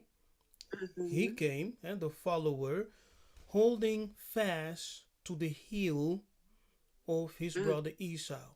Then the Mm-hmm. prophecy tells us that Esau shall live far away from the fertile land. Now, what's the fertile land? What's the most fertile land in the planet? Africa.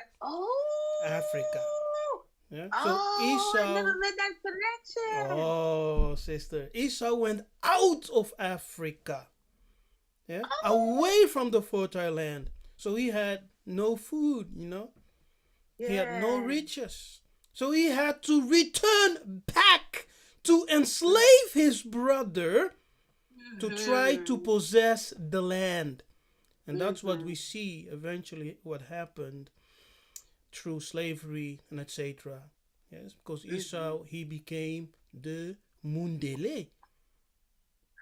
He Mm-hmm. became the Romans, the Europeans, who later Wow. came to enslave us, Mm-hmm. Came to pay his debt Jacob. back. Yeah. Mm-hmm. Yes. Wow. So we know we the people. Yes. We We know definitely there are do. many Oh yeah. secrets in the Bible that when you just go to church and you sit under a preacher, he just preaches you the same thing over and over. There's not really a spiritual growth. You grow until here and you're done.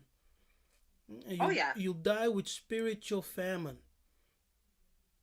Yeah, that's it.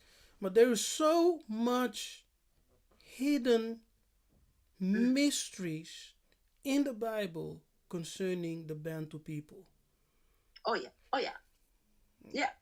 Can I say what? Sorry, now you're getting me excited.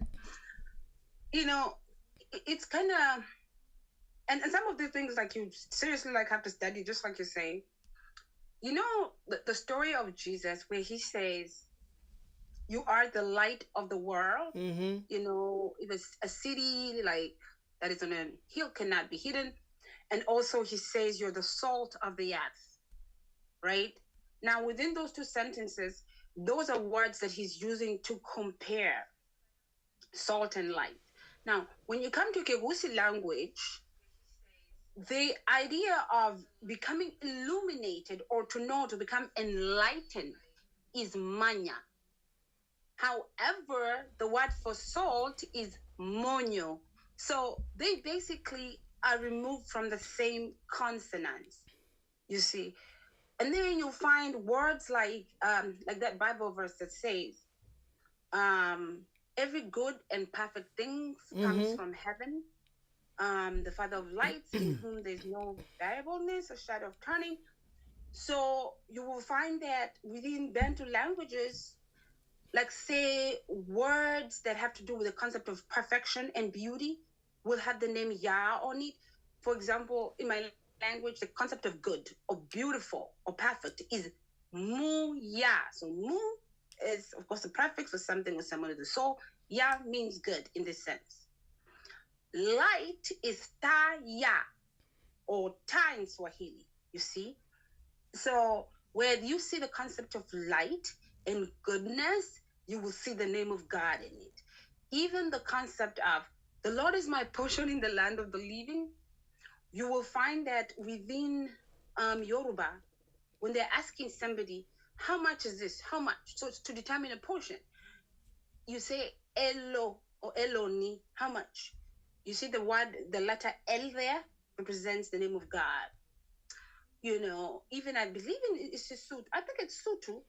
The concept of beauty or beauticious, or just majestic is Elichle. Again, EL still stands there when it has to do with the concept of beauty. So it's just within Bantu, if you just look at your language, for those who don't know, if you look at your language, you will start to see occurring themes that you didn't see before. Yeah. Okay. That's wow. That's something. Bana Mayana says in Buganda, twins are called Balongo. Oh, wow, just like us. Yeah, Balongo. Chibarongo. Balongo. Ah. Now, longo, longo in Kikongo can also mean something holy, something sacred. Wow, Yeah, really? so, yes, longo. And he was the godly twin, remember? Mm-hmm. Um, Yes. Longo can ah, also refer to marriage. Yeah? So it's a nice. very sacred thing amongst the Bakongo when a twin is born. It's considered Mm-hmm. a great blessing. Yeah? In Mm-hmm. some Bantu cultures, they consider even twins to have supernatural powers, Mm-hmm. yeah? To have some kind of spiritual powers. Yeah. Yeah, you can get that. Wow, I didn't. Wow, that is so interesting.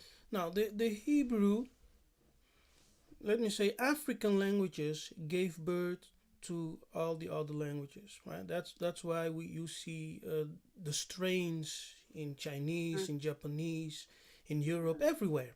Yeah, you see Mm-hmm. strains of Bantu languages. Now, the Mm-hmm. greatest languages which the Greek praise is the Latin language. Yes, they praise the Latin language so much, but we know that Latin is rooted in Kikongo, in Bantu. The Roman language is rooted in Kikongo and Bantu, as is the Greek language. I agree. Yeah? So, I agree. in Latin, for example, in the Italian language, Mm-hmm. you have the word mesa, Miss, which means table. which means what? Table.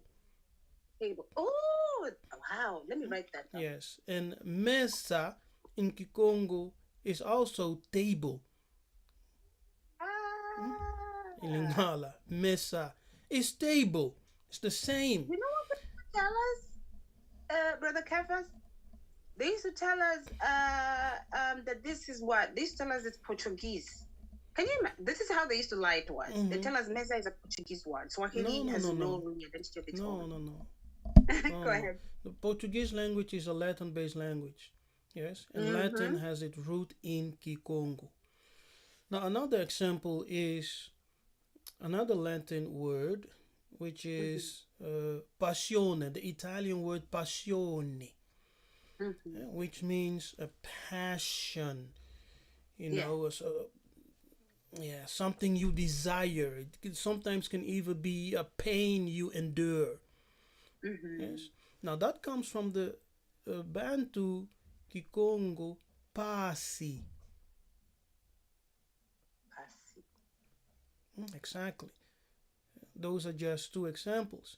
When we go Wow. into the Greek, you have the Greek word um, zelo, Mm-hmm. zelo, which means hunger, appetite, zelo, Mm-hmm. desire, which Mm-hmm. comes from the Lingala nzala, Sala. Wow. hunger, desire, appetite. Same Uh-huh. definition. Yes. Wow. And there are many. Yes, there are many. I'm actually compiling a list, of all the comparison that I have found. So when you read John 19, I think verse 19, he says that Pilate wrote a text above the cross where Jesus was crucified, right? And he Mm-hmm. said, Jesus from Nazareth, um, the King of the King of the Jews. Jews. And then we Mm. are told that he wrote it in Hebrew, Greek, and Latin. But the only Mm-hmm. people who have Hebrew, Greek, and Latin in their language are the Bantu people. Yeah. Yeah. Isn't that Yes. amazing? I never thought about that. Is it Oh, a coincidence? I never thought about I don't think so. It's not a coincidence. Wow, never. And then you Wow. have, and when you look into the Hebrew, you look into the Greek, you look into the Latin, you will come to the conclusion that the Bantu languages Yes. have all, let me say it like this, the Bantu languages are the source because you find all those Greek languages, the Hebrew languages, the Latin languages back into the Bantu. Oh yes, So that yes, is further proof that we are who we mm, say we are. exactly, exactly. Wow, very interesting. So what more can we say to or demonstrate to convince our brothers and sisters on the continent Mm, and in the diaspora mhm. that we the Bantu are the people the book speaks of. We are the firstborns. What else Yes. can we say and provide? What would you say to them? Okay. All right. So what I can say is that, oh my God, there's just like Brother Kefas has said, there's so many words that can go in there. In fact, I had a room where I did the parallels between Bantu and English. Um, and I always say, like, give me any language in the world right now and see if I won't find Bantu words in it. Give me a month, you know. Now, when you look at, I think the book of Corinthians, it says Yeshua paid for our sins. There's ransom for our sins, something like that. He died. I'll try and be better with the verses. Okay, so he paid the ransom for our sins. Now, the word that is used there is a Greek word, and it's called agorazo.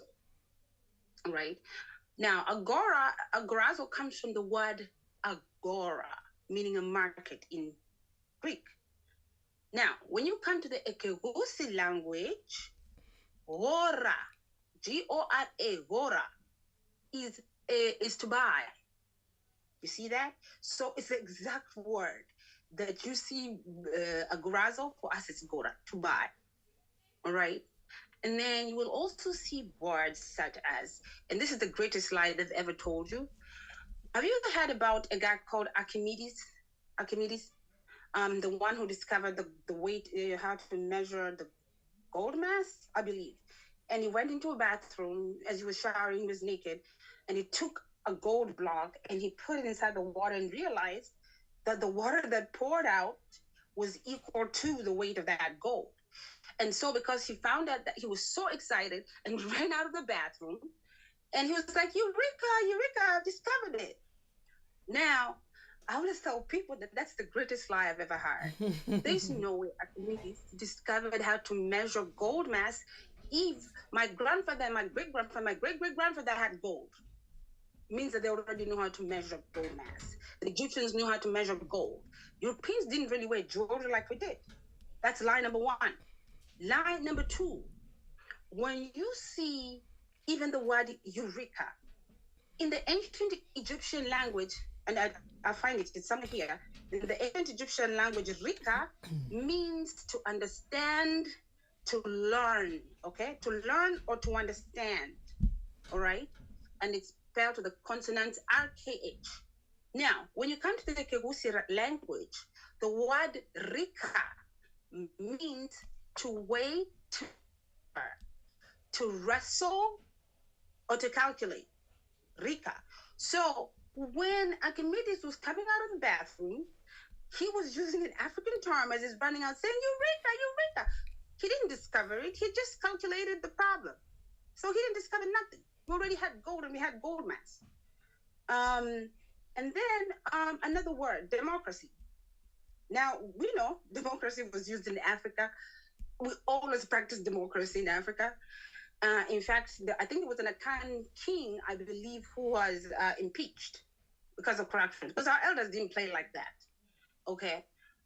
Now, with the word democracy, you will find that in my language, the word or name demo is given to children that, for example, a boy, because of his outstanding qualities, now, like my grandfather's called demo, my grandfather had 12 wives, but in that house where my great grandfather came from, he was the only boy. There were many girls. So it was called Ndemo, meaning one who stands out of the others, meaning one stomach. Now, you will see that the same word is applied in Greek when it comes to democracy. Now, demos is a political unit formed by many, different branches that form a political unit. Okay. Democracy is the idea of one rule by many. So it's the concept of one standing out of the others. So even that word democracy is a Bantu term. Demos, and even demos, I want to say a demotic is a language that is spoken, a general language is spoken by many. You see? So again, when you look at the name demo, you see the concept of democracy. Okay. Now, you will also see that which other language was that? Was it Latin? Was it Latin we're talking about? Yeah, Greek, yes, Latin? Latin, Rome, Greek. Well, Latin is okay. the Roman language, and then you have the Greek language. Yeah. Yeah. So and I had some of my stuff written somewhere, but anyway, there is a lot that was really stolen out of this African language, and even the word such as in Ekegusi, the word for an altar is synagogue, but the word for a worship place in Greek is synagogue. You see, so there seems to have been borrowed terms from the Bantus that the Greeks basically culture vultured. And and the same you will see also Bantu within English. I mean, I'll just give you one. For example, the word indignation.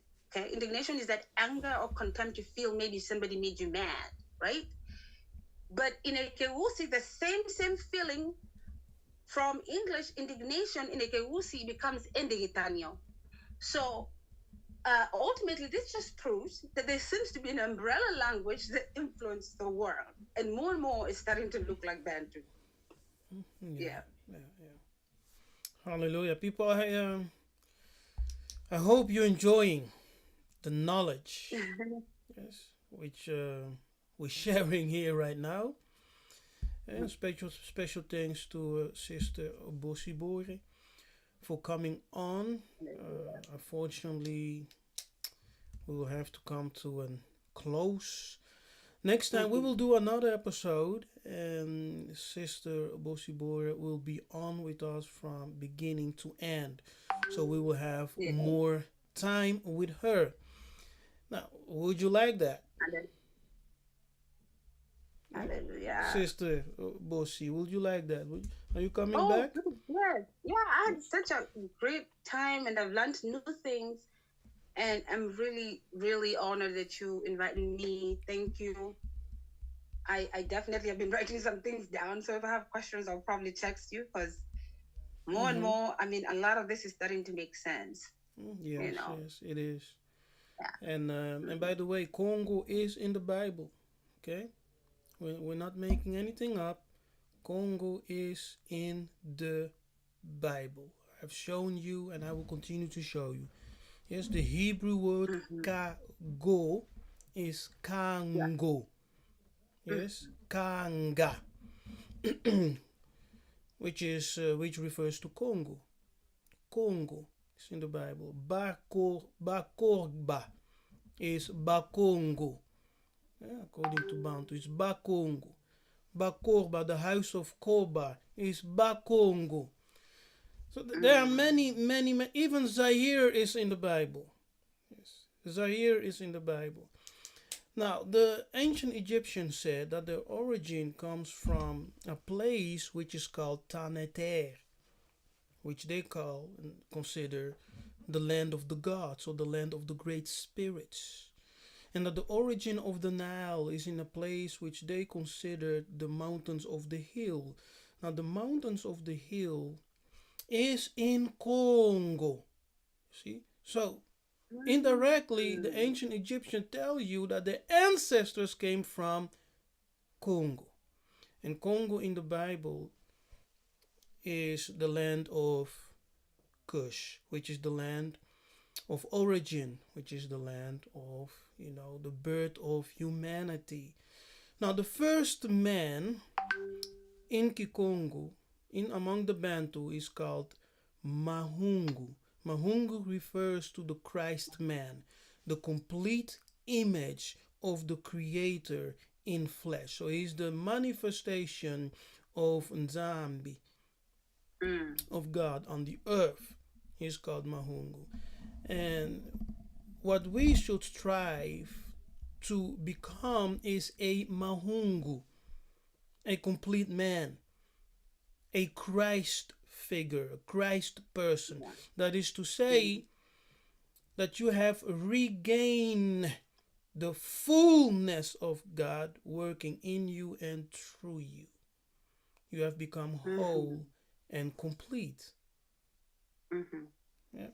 Now, Uh, okay. amongst the tradition of the, I forgot your tribe you're from, Agu, Abagusi. Agabusi, right? So among Mm-hmm. your the tradition of your tribe, right?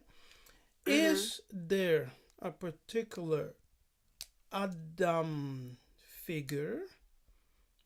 Uh-huh. Yes. Can you You know, say something about that? there is. I just don't know his name. Okay. So they'll talk about the first man who was he sneezed out? There is something. Mm-hmm. I totally forgotten it. But I know something like he was sneezed out. Basically the concept of breath. And I can't remember his name. Although I can definitely tell you that our patriarch is called Muntu, just like you, I guess, like you guys. Yeah, but now you've given me something to go and ask again.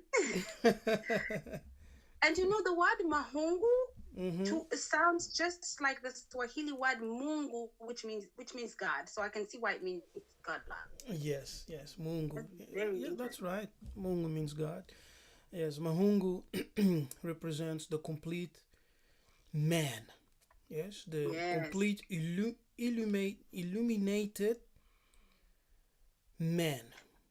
illuminated. Yes, it is uh, the man or muntu, yes, who is walking in the fullness of Nzambi Ampungutulendo. Yes, of Nzambi, of Muhungu. Mm. That is what we aspire to become.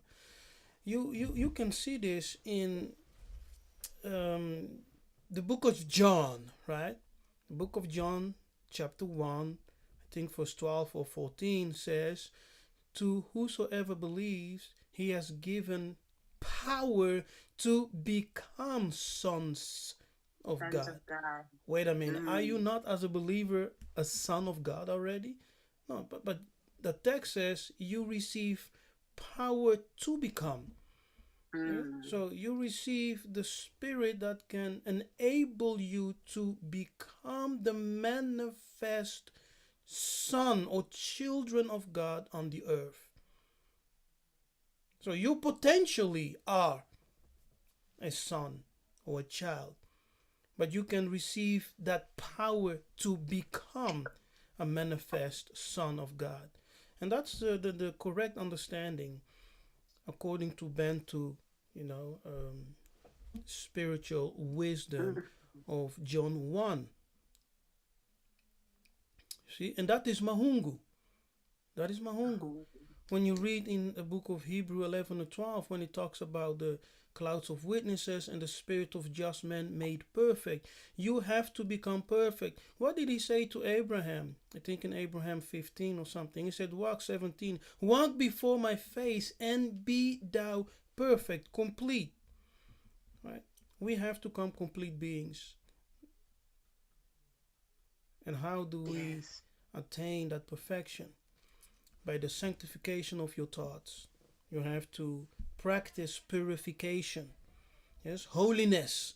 I am holy. Be holy as I am holy. Holy. Purification.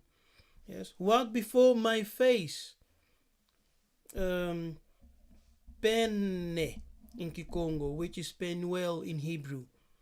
Mm. Yes, Pene, Penuel in Hebrew. Pene, Mm-hmm. which says face, in front of.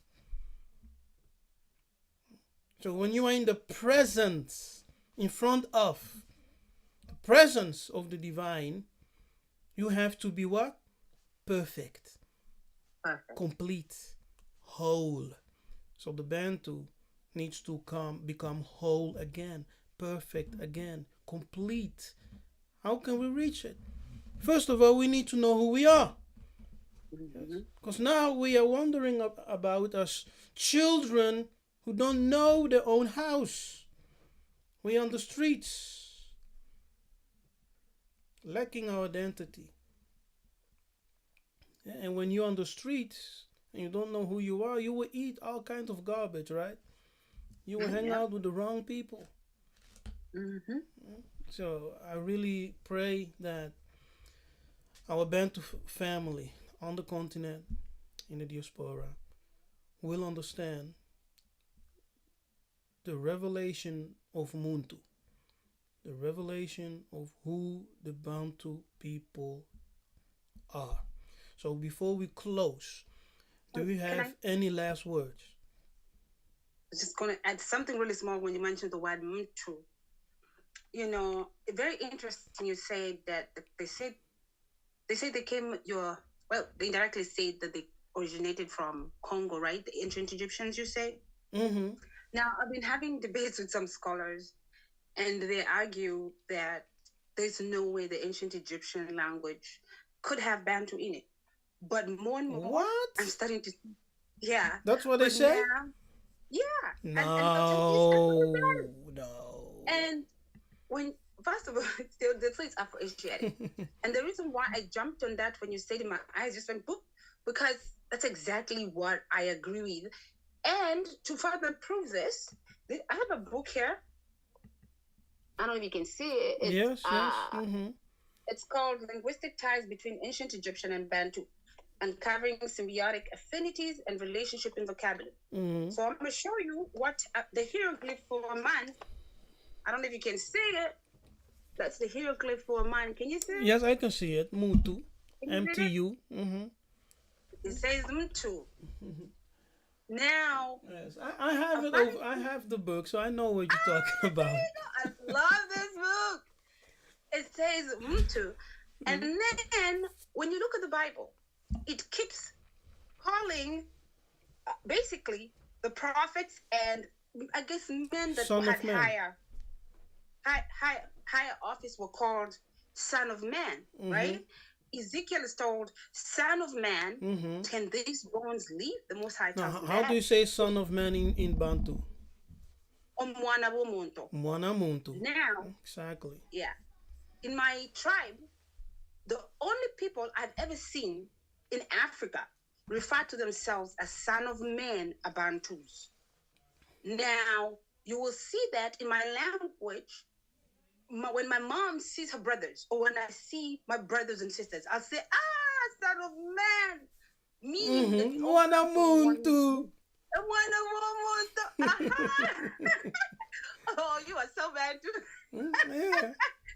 You are definitely my brother. However, in Swahili, when you use the son of man, there's ways you can use it. Number one, to show sympathy. Number two, it can actually be used to show affection. Number three, it's used for a child who has high connections. For example, you'll say, I better feed the child so that the son of man does not say I didn't feed her.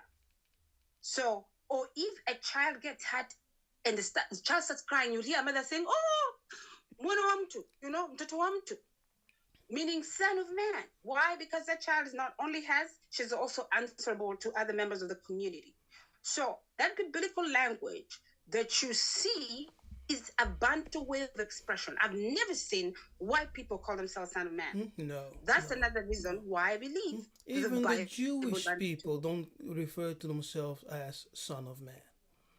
Right? Son Traditionally, of man. it's only biblically, it's only in the Bible, but in their culture, the Jewish culture in general, they do not refer to one another as such, son of man. Exactly. But only the Bantu people have that tradition. Mwana muntu, Yiseka'yah, mwana muntu, come. Yes, you son of man, come here. Yeah. Yes, it's our tradition. So when your eyes are open, it can never close again. It can never close. So, Kefas, what do you think when the Bible says, who is man that you are mindful of him, and who is the son of man that you care for him? Do you think they're talking about two kinds of creations, No, or is it about when the same? it's talking about the same thing, but when scripture repeats itself, it's Mm-hmm. putting an emphasis on what is being conveyed. Yeah, so that's the emphasis, repeating the same thing. Okay. Yeah, Son of Man, Mm-hmm. Muntu, and Son Son of of man. Man, repeating those same thing. Uh-huh. It's to put an emphasis on what's being said. Right. Because the Son of Man, Mwana Muntu, is Mwana One. Nzambi, Mwana Zulu. Yes, so because the Ah. Son of Muntu is the child of heaven. Yes, it's Yes. the child of heaven. Um, when you look at your hand palm, you will see the double M. See, right? Look at your hand palm. You see double M, correct? That's Yeah. Mwana Muntu. Mm-hmm. That's who we are. Ramuntu. Mwana Muntu. So when we lift up our hands, we say, look at our signature. Look at your signature. Are we not your children? Yes. Are we not your children? And So our ancestors said that um, humanity, not to say Kimuntu, descended from Zulu. And that's why we are called children of heaven. mm, To them, it was a literal history that happened. Yes, because the first ancestors descended from the heavens. mm-hmm. That's why you have the scripture. Who is Yeah. man or the Son of Man that you are mindful of him? Mindful of him. Yes, and he says what? Mm-hmm. That you have crowned him with glory. Glory. Mm-hmm. Kembo. Receiving. You have crowned him with Kembo, glory. Now, Mm. the word Kembo comes from a root word that means to be heavy, to have weighed. Kembo, Amen. glory. Hallelujah. So we are people of Hallelujah. glory. Yes. Ingeta. Now, Hallelujah. I've been on for quite a long time right now. Yeah. So I want to go and rest a little bit and enjoy the family. Yeah. So, Sister Boshibore, where can the people find you? Um, well, I'm definitely on YouTube under the name Bosibore Ibongia, and I'll be releasing some new work. You can also find me on Clubhouse under the same handle, Bosibore Ibongia. I also have material over there where I do parallels between the Hebrew alphabet and Kibantu. So all are welcome. Please join me. Please don't forget to share, like, and subscribe. I appreciate you. May the Most High bless you. Ingeta, Ingeta. So, people, I think we'll have come to an end. It was a very long live episode. I think we're almost 3 hours in. Yeah. Um, Wow. we will do a second follow up with Yeah. our sister. Okay, we will plan it, and she will come back, and we'll do a second one, and she will be there from start to end. Yeah, I'll get the time right this time. I'm sorry, I those are almost thought that you miscommunications. set me up. Right?